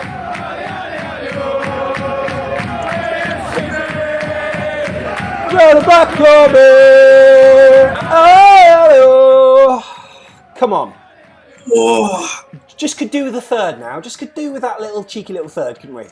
Nice little third. I could just chill out with just legs up. Yeah, definitely. Because at 2-0, like everyone said, as soon as they get one, suddenly their tails are up. So just got to make sure we keep switched on. Lloyd Kelly's done brilliantly there by just really strong there, mate. Really strong. He's growing on me every game. I don't know if you agree, Sam. I think Lloyd's he's becoming a real top left back now. And I'm liking it, liking what I see. So I wasn't for a while. I was thinking, I'm not sure if I see what people see in Lloyd Kelly, but. Mustard last few games. Love that from him. Little arm across. Love it. Love it. Yeah, really strong. Really strong. Absolutely superb. Happy with that. Lots of people. Have you been to the pub yet? Have you, Tom? Since August? No, sorry, April 12th? No, nope. I haven't. Nope, didn't get to go to the pub yesterday. But yeah, like I say, I'd much rather if I could have a pub before a game. But not sure. Thinking about, potentially... Sunday maybe might see if I go down and watch some of the Sunday football because obviously we're on Saturday. But I don't know about you, Sam. But when I normally go to all the games, but if I've never haven't gone to an away game or something, I struggle to watch it at the pub because when it's Bournemouth, I want to concentrate. I want to watch it. Sometimes I love it for England, and I'll be doing that. Yeah. All the Euro stuff. But with Bournemouth, I want to watch it properly. If you know what I mean. Exactly, and I want to absorb it because I find that quite often I get caught out by pub chat. Cross comes in. Yes. It's gone across everyone. I get caught out by pub chat and I don't concentrate. And you know what? I want to feel the raw, emotion. I want to feel the pain. I want to feel the excitement. I want to feel the joy. I don't want to turn around and look at a screen just because other people are cheering. I want to see that exact moment myself. I can cope with it for England because most of the time, let's be honest, England's never that exciting, but it's getting a bit better, I would say. But there's a bit difference in there, like the Euros, like when we had the World Cup. I love getting in the pub there, and everyone's supporting the same team. It's good atmosphere, and I kind of use England for the pubs and that. So I'm looking forward to the Euros for that, definitely. But when it comes to Bournemouth, I need to be invested. Yeah, I mean, for me, I just think it's because I don't invest myself in England as much as I used to as when I was younger. I used to absolutely feel heartbreak when we'd get knocked out of a tournament, but now, genuinely, like, there's a bit of disappointment, but I never watch any highlights after that. Yeah. It's just I can't be bothered. Cross come in, and that's a header from Lerma that's just gone wide of the post. No, I'm the same, but I even remember when the World Cup we didn't, and the Euros we didn't qualify for. I still enjoy it just as much. Do you know what I mean? It's not just, I like the World Cup and Euros just for the football. There's just so much football all the time, isn't there? But I suppose sometimes when you that invested in Bournemouth, it's like a roller coaster all the time. You feel so emotionally involved. When it's not Bournemouth, you can just sit back and enjoy football. So I quite like that about it because I feel like I'm so drained all the time watching these lot. But Junior's coming on by the looks of it. Good to see him back. Juma. Yeah, Junior for Dan Juma. So Junior, for the first time in a long time, playing on the side where he prefers to play. So he's got 20 minutes to put in a shift here, and you never know. If he can pop up, then, we certainly know who's taking our next penalty now, don't we? If we get one today. I agree with both the subs. I think Brooksy was always going to be the first coming off, only just come back, and we needed a bit of solidity down that side. And Arnie, to be fair, I think going resting now, you're 2-0 up with 20 minutes to go. You like to think we've done the job and we've got it there, so we don't need Arnie on the pitch. I tell you what, when you can bring Junior Stanislas off the bench as well, brilliant. And that's decent. It's not bad, is it? He's still back. That's what I mean. I do agree with people when I say kind of hot and cold. He hasn't had an amazing season. Then you look at the numbers and think he's still been crucial for us all the time. And I actually feel he was really good for us in the Premier League for a number of years as well. And it's just a shame with fitness for Junior, isn't it? But that's an interesting one, Sam, because I think we said it with, obviously we had a lot go, haven't we, with Frano and Daniels and people like that. I think Junior, he probably don't get the credit. He's got to go down as a legend when he goes. I'm pretty sure he's out of contract at the end of the season. I hope we would keep him for another year, but whatever league we're in. But he's got to be a legend that goes under the radar a little bit for me. He has, and I think unfortunately there are certain players. I mean, the first word that springs to my mind is injury, unfortunately, and that's the thing that I always think of when I think of Junior Stanislas. But this season, less so because he's been, scoring crucial goals.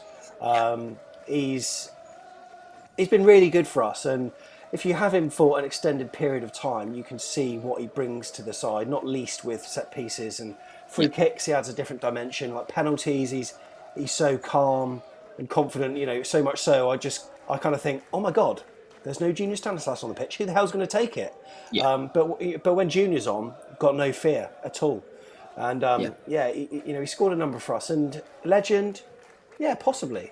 Yeah, it's tough, isn't it? Because I think it's because he was in that squad that got promoted, but he rarely played, did he? Because Pewee and Richie were so good, and he was more in the Premier League, wasn't he? He was. But brilliant. If we get promoted this season, I mean, obviously I'm saying if because I don't want to be jumping to any conclusions yet. But if we do get promoted, players like that will get elevated to a new level. Steve Cook. Yeah. I know that we all talk about Pewee and Frano and Tommy and Richie, but Steve Cook. When you're looking at kind of legend levels, hello. Oh, different level. Going right up there. Yeah, different level. And he's one of the players, obviously, we'll have to wait and see, but he's one of the players that I think could end his career at the club and then almost do like an Eddie Howe and go working through the youth, you know what I mean, coaching and stuff like that. And I love the guy. And I'll tell you what, it's one of the hardest things. I don't know if you've ever done it. I don't know if we maybe do it on a podcast at some time, but when you try and do like your favourite 11, you know what I mean, that you've watched. Oh, my God. And at centre half is impossible because I can't leave out Cook. I can't leave out the captain that took us to the Premier League in Tommy Elphick. But how can I leave out Nathan Ake? Who's the best player I've ever seen in a Bournemouth shirt, probably. Yeah. So that's really, really hard. And to be fair, for me, I started watching the club about 97, 98 season. And the centre-halves were Eddie Howe and Ian Cox. And I love them. Hey, weirdly, I was chatting to one of the AFC Bournemouth community people this morning whilst watching the football. And they were talking about Ian Cox, who works for the who does some really good work with them, with the community stuff, and he still plays football with them now. In terms of playing like in amongst the staff, and he turned 50 last week, and the guy has still got the touch, he's still got the swagger, that cool and calmness on the ball. Do you remember when? So difficult, isn't it? I don't know if you went, Sam, but I went. It was a charity match. It was for John Bailey's wife, if you remember at the time. Yeah. They did a charity match in New Milton. Yeah, Fawcett's Field, yeah. Yeah, and obviously all the stuff. Oh, they scored. Huddersfield are back in this. Huddersfield are back in. 75 minutes gone, and straight from the corner. Was that just a nod in from Hogg there? That's poor. It's poor again. And I remember us saying on the preview, Sam, that we felt we'd have too much, but we said it wouldn't surprise me if they nicked a header from a corner, and that's why that we won't keep a clean sheet. And I'm surprised there's no one on the back post. I don't know why no one's on the back post, but first and foremost, you know what? It's a clever header. He was running across the pitch, and he just managed to glance one into the far post. It kind of went through a melee of players, and now this game has become very different, hasn't it? And now, do you reckon Woodgate's now regretting any changes that he's made, or not really? Because it's like for like, Stanislas for Danjuma. Yeah, probably not, because if we conceded, he probably would have done the same thing. We've got a bit more defensive solidity on the pitch, but we don't want to invite him on too much. But it's just to say, I think I'll have to look at it again. I think it was Stacey who was supposed to be marking him. Like I say, good header, but got to do more there, and that's the only frustrating thing. I mean, the good thing is my prediction's still on. You're bang on at the moment with 2-1. I said 3-1, but we all said. I believe, I certainly remember me, you and Neil kind of going 2-1, 3-1 with our predictions, because there's still that thing. We've done it against Coventry. I know it's a good free kick. That clean sheet, I still find it difficult to predict that we'll keep a clean sheet. And things like that, it frustrates me. We're in control of the game. They don't look like they're going to score. And we just let them have quite a simple, free-ish header in the box from a set piece. You think it's a set piece, you get yourself organised. But I tell you what, we might have half a chance here on the break, and my 3-1 could be coming in because Dom Solanke, when he ran onto it, who's that? Stacey? Yeah. Why did he let it run across his body like that? Oh, I wouldn't quite say squeaky bum time now, but hello, is a chance. Go on. Is he going to shoot? Oh, shot blocked from Stanislas there. At least we're playing in the portion of the field that I want to see us playing in. I didn't want that. I really didn't think we were going to get any nerves in this game. I thought they ain't going to score. We could be right here. Ugh. Come on, lads. We need to ramp it up. Come on. Till I die.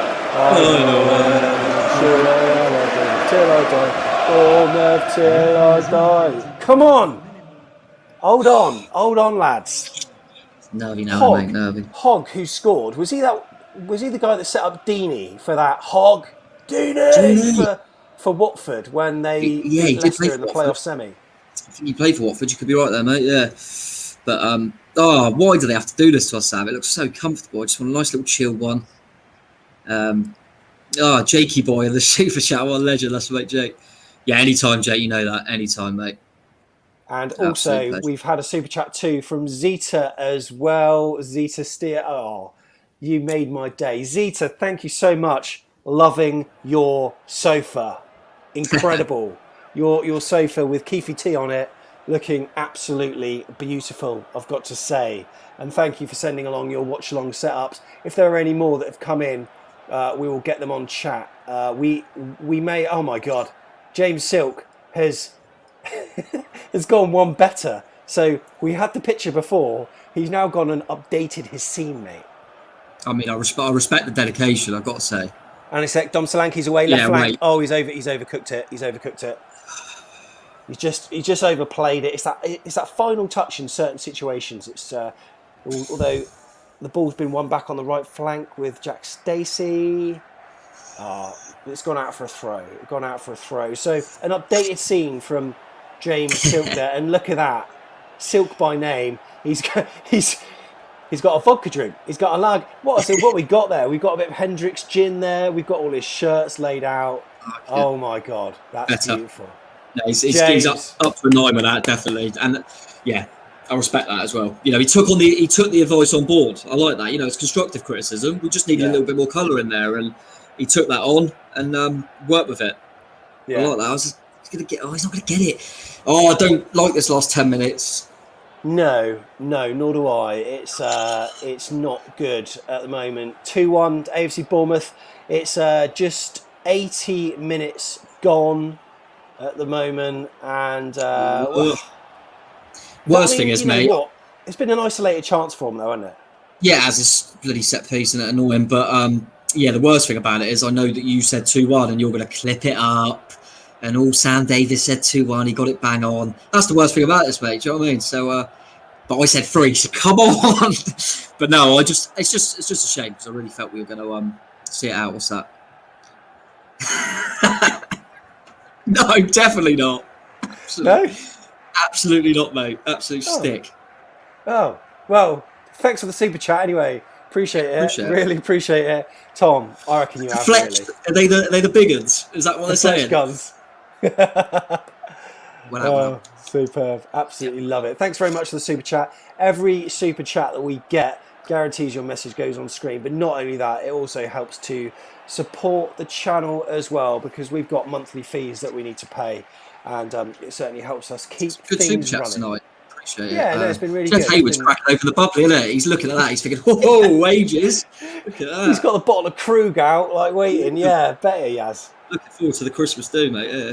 Yeah. Oh my God, the back of the net Christmas do. That would be mad. Someone said earlier actually on chat about watching England play at the George Taps, and yeah, I've watched a few. I mean, quite, every so often I watch a Super Sunday down there. To be fair, with a few beers and just. Yeah, that's always a nice place to watch football. That used to be the Lytton Tree or whatever. Yes, they got quite. I don't know when they done it. It feels quite new that they done the beer garden up and that. There, I remember, and it was quite nice out of that there when the weather's nice. Make me feel better. Tigsy, we got quite a few super chats in tonight from the lovely people, and so your wages, you can have that rise that you were being demanding.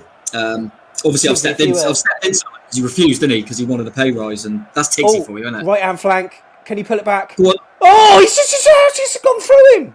It's just gone through him. What on earth happened there? The ball was cut back by David Brooks, and then the ball just sort of ran through him. But what a little turn by Junior. Has he got hold of that? No, he's not. How do we cheer Tigsy up? You know what, Tigsy? If you were here, I would have your head down on my lap, and I would just stroke your, put my fingers through your hair, make yourself feel better. They're there. It would be fine, Tiggs. We want a happy Tiggs tonight. We need a happy Tiggs. Yeah, we need a happy Tiggs. Right, if you're new to the channel, my name's Sam. This is Tom, Jordan, and we are on Twitter at AFCB Podcast. You can go to our link tree to follow us individually, but we are 2 of the 4 presenters here on Back of the Net, which is an AFC Bournemouth channel. Dom looked like he was through, yeah. And we cover championship stuff as well, so do feel free to follow us. We'd really appreciate it. Subscribe and give us a like at the same time. Yeah, likes. And how's the likes doing anyway? I made that 200 like plea, didn't I, about the old leg shave, but I think we might be all right. Give us a like update, anyone, because we're not keeping an eye on the stats here. But if you can let us know, we would truly appreciate it. So, now, and also, just a final shout for your watch-along setups. We'll do a couple more. 164 says Jack. Tasty. 164. So, thanks, guys. Thank you very much. And yeah, your watch-along setups, we really want to see a few more before we go. We haven't had a 10 yet. We need a 10. We've had a 9. 10, mate. We've had a 9. You know what? That went through Dom Solanke's legs, mate. Oh, I can't believe it. And it was Jack Stacey that pulled it back, yeah, Jack Stacey. Like I said, David Brooks. David Brooks got pulled off. I wonder why someone was saying in the chat, David Brooks off the bench. I was thinking, what are you talking about? That's why. Yeah. Poor from you, Davis. Poor. Well, the thing is, this is where I'm watching. Yeah, I'm the same. I've got a little So, anything for fans in it, do you know what I mean? Yeah. But yeah, I'll tell you what, if we concede though, then watch along setups, they could be, everything's going to be smashed. I feel for some of them nice living rooms and nice rooms and stuff. They could be in a bit of bother if I'll tell you what, it feels sounds a little bit too far, but it feels a little bit season defining, doesn't it? If we go this game, we've been in control. If we go and somehow don't win this game, I just feel like that is going to be a massive, massive blow to us with Norwich coming next. But if we can see this through, that's a sign of a team that, can see the silly goal, but can see it out. So, Big loss, probably including stoppage time, probably last 10. Well, you're a secret Norwich fan, aren't you, Tom? Judging by the colours that you're wearing today. Yeah, and I thought that we've got quite a lot of yellow. I quite like this. This is one of the training tops. I quite like it. But I really also like it as well, actually, to be fair. I really do like it. Obviously wear the Columbia for Big Jeff Lerma quite a lot as well. So yeah, but I remember tonight. I thought they're definitely not in yellow, so we'll be all right. But yeah, I won't be. I thought I'd get the yellow one now because I can't really wear the yellow against Norwich, can I? No, you can't. Right, 5 minutes to go. I think we need some AFC Bournemouth chance to take us to the end here. Come on, lads! Hold on! Oh my God, they're in. Oh, what is that? That's not a pen, is it? No, referee. Oh, God, look at that. I mean, it's not. That's a corner. Nice little ball played between Lloyd Kelly and Steve Cook there. And Lloyd Kelly, no, he was looking for it. But the thing is, the players were stood there with their hands up whilst the Huddersfield player approached the ball for a shot. But Huddersfield have got a corner now. And my God, heads on. Come on, you Reds. I'm nervous now. It's hard to commentate properly because I'd normally be... Right, let's get this ball clear. This is what I'm really worried about. Heads on now. Need everyone back in the box. Ball swung into the box. There was a slip. There was a slip in the box. And when your eyes are planted somewhere and then you see some kind of action like a slip somewhere else, you sort of worry. Has the ref seen something? But a player did slip in the box. It was actually... I think it was one of our players that actually Cookie, right? But I think it was Cookie. But I don't want to be conceding too many free kicks, corners, mate, because we don't. That's still our Achilles heel, isn't it? Sam Surridge is coming on by the looks of it. Yeah. I guess it's for Dom, and it's just going to be some extra legs up top. I can't see him suddenly just putting two up. But yeah, we haven't been. I thought we started the second half all right, weathered a bit of a storm, and then it's kind of been last 20 minutes. I'd say we've not been. We've let the team get back into it. That I don't think they didn't. We let them back into it. They didn't earn the right. Do you know what I mean? And yeah, odd because I thought we were in total control. But Dom is coming off for Surridge, so just extra legs up front. I suppose he'll run around for you, which is what we need now, I suppose. But last few minutes, mate, just. This will be massive for me. If you go back to back with kind of we smashed Coventry. Let's be real. Got four, smashed them, and in the next game you grind out. You know, when you get pegged back and you grind. We've shown two sides of winning. Then, do you know what I mean? And I like that. You got to show you can not only play good football, but you can also just dig it out. And this is a big last few minutes to show if we've got that character in us. I think. I think this is massive. I think if we were to get in the playoffs or end up going up or whatever, I think we'll look at this one. I'll go, do you remember that watch-along we did for Huddersfield where we thought we could get pegged back and we managed to see it through? So let's hope so. What? Is that over? What? Oh, it's over. Sorry. You dickhead. Surridge's first touch. Phil Good Billing move. Down the left-hand flank. Looked like he was going to play it inside early on. Played off sumptuous. The keeper saved it. Yes, the keeper saved it. Yeah, I mean, I'll tell you what. If we get 200 likes, maybe I'll buy Sam some glasses because you can't be that ahead that you've seen the corner and it's gone in. It's the low winter stroke spring sun. But basically, Phil Bill ran to the byline, whipped in across. Sam Surridge stretched with his right foot, and it looked like it went in. And then I lost track of where it was because the ball went into the stands. The camera didn't move. I thought we were there. Keith Thomas is laughing his head off. And he's also sticking his thumb in the air as well in his updated scene there. AFC Bournemouth flag is up. Zita is obviously taking the photo. And look at that bad boy. He's awake. That's the main thing. He's awake. He's loving life. And all is good. Keith, you're a legend, mate. Come on, boys. Come on, sit out. That'd have been Surridge. I'm sure that was his first touch, wasn't it? That'd have been great. But he done well to get in front of the defender, actually, and Billing done well. I'm interested to see nearing the end of the game now. So people put in the chat who your man of the match is, because I think there's a few shouts, but I'm not sure. Who would you say, Sam, at the moment, man of the match? Billy, maybe? I think Billing started us off, and he's been pretty good in that middle for me. I thought, oh mate, I need to be screaming more often. Love it. Cheers, Alan. Thanks very much. Huddersfield on the attack now, left-hand side. Is that, we clear it, just get it out. Oh my God, get it out. Get rid of the ball, man. Just hoof it. Huddersfield got, oh my Get God. rid of it. Jeff, just Turn on the edge of the box. Just out we go. Keepers, no, they're claiming for something, but we're coming away with the ball. Go out. Oh, you know what? Wasteful ball forward though. Just carry Trying it. to set Sam Surridge away. Just play the channels. Although he did win the free kick. Yeah, 5 minutes of injury time, mate. 5 minutes. 5 minutes? Where they got that from? Joke. Joke. Most people in the chat. A lot of people saying Billing, which I agree with. Shout for Kelly, yeah, not a bad shout actually. I think Kelly's had quite a good game. But yeah, I think it'd be interesting to see what people say on the on Twitter later who gets the man of the match. But I'll tell you what, Sam, VAR. If we have VAR, I don't think it is handball, but it has hit him on the arm. Carter Vickers, that has hit him bang on the arm. But 5 minutes added. Oh, nervy. It is nervy, mate. Very nervy. Yeah, someone give a shout for Solanke, man of the match as well. I can see that. I think Solanke, Billing, I think they're good shouts. But just see this through. See this through, boys. We've done a minute. 4 to go. And what we're going to do, mate, is we're actually going to count down as well. Oh, God, don't make me more nervous. Yeah, no. Yeah, I might do that. Come on, lads. Just hold on. Just hold on. Hang on, boys. They've been a bit quite brave in the second half, to be fair to Huddersfield. And Sam is in. Go on. Ah, no, too cute.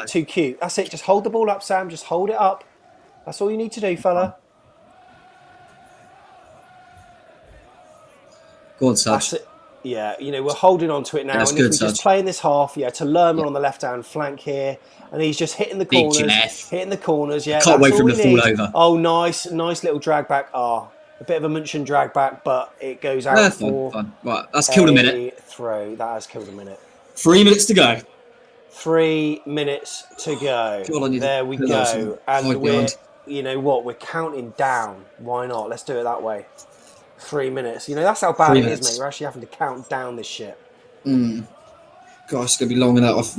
I just looked at the clock again to see if it was over, and I just realised it's been 14 seconds since I said, oh, no, they've got to get rid of it. Well done, Lloyd. Come on, boys. Come on.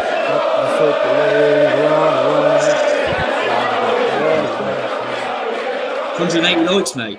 180 likes. Thank you so much. 20 to go. If you're new, there's 267 watching across all channels now. Hop onto YouTube and give us a subscribe if you can, because we're going to be covering these for the rest of the season, and it's going to be a bit of a tasty run-in, isn't it? And especially if we get 3 points today, mate, it's absolutely huge for us.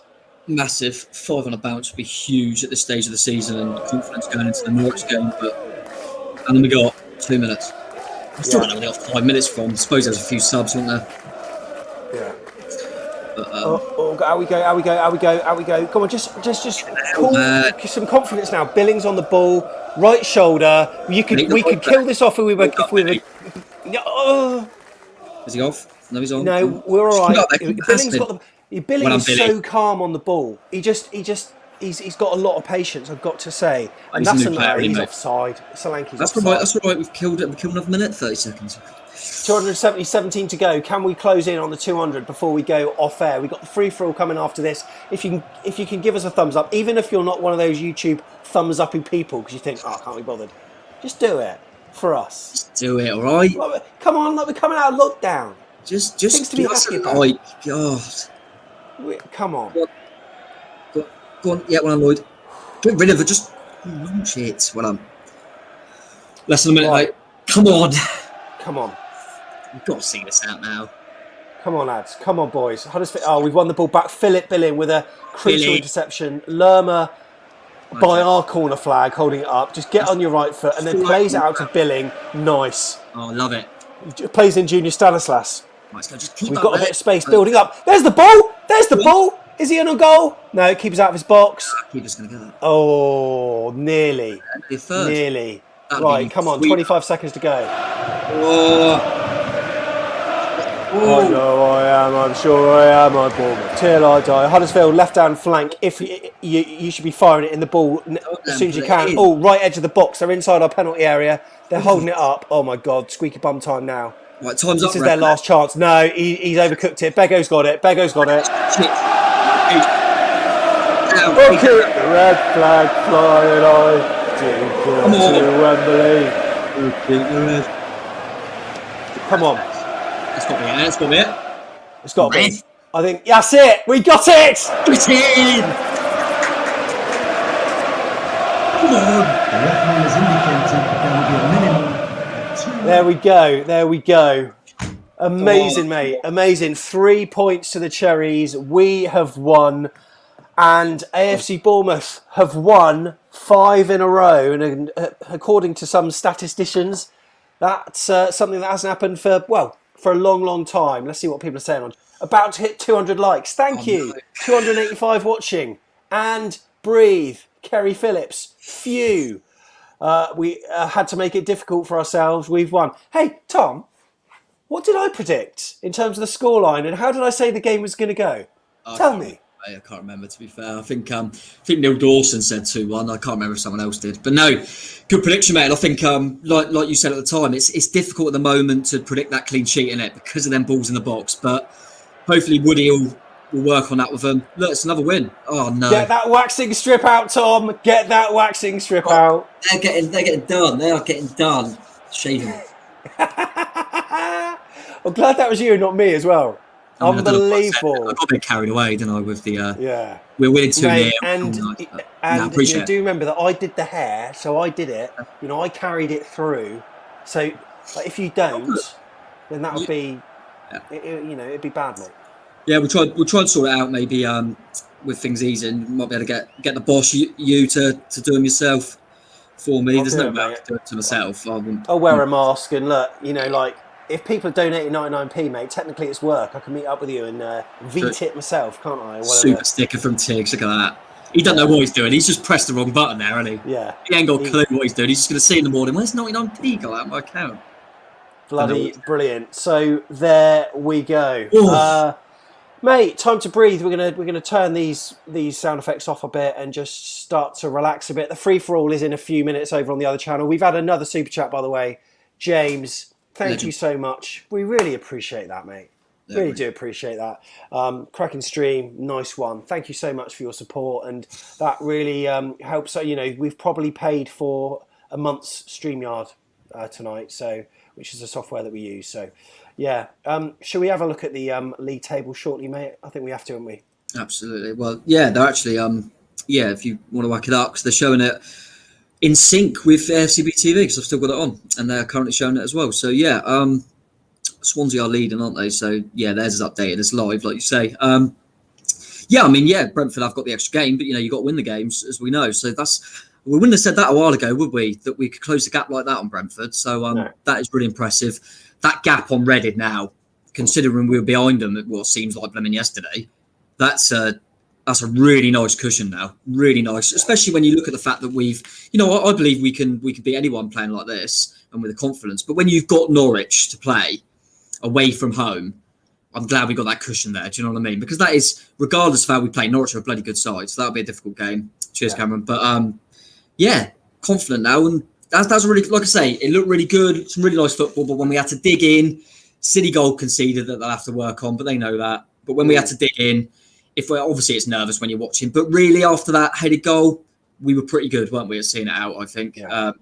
I thought the midfield, Lerma, Billing, near the end of the game were really, really good at seeing it out. So, I've seen it in the chat and I agree. I don't fear Norwich at all. I wouldn't take a draw now. I really believe in them now and we're looking good. A lot of things coming together. So, see you later, Reading. Yeah, see you later. And Tom, I feel as though I want to hear more from you. Would you be all right to come on the free-for-all, give us about 10 minutes?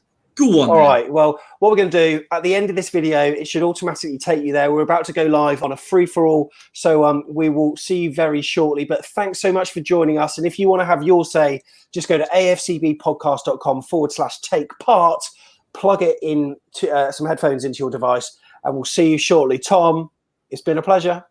Always, mate. Up the Cherries. Up the Cherries.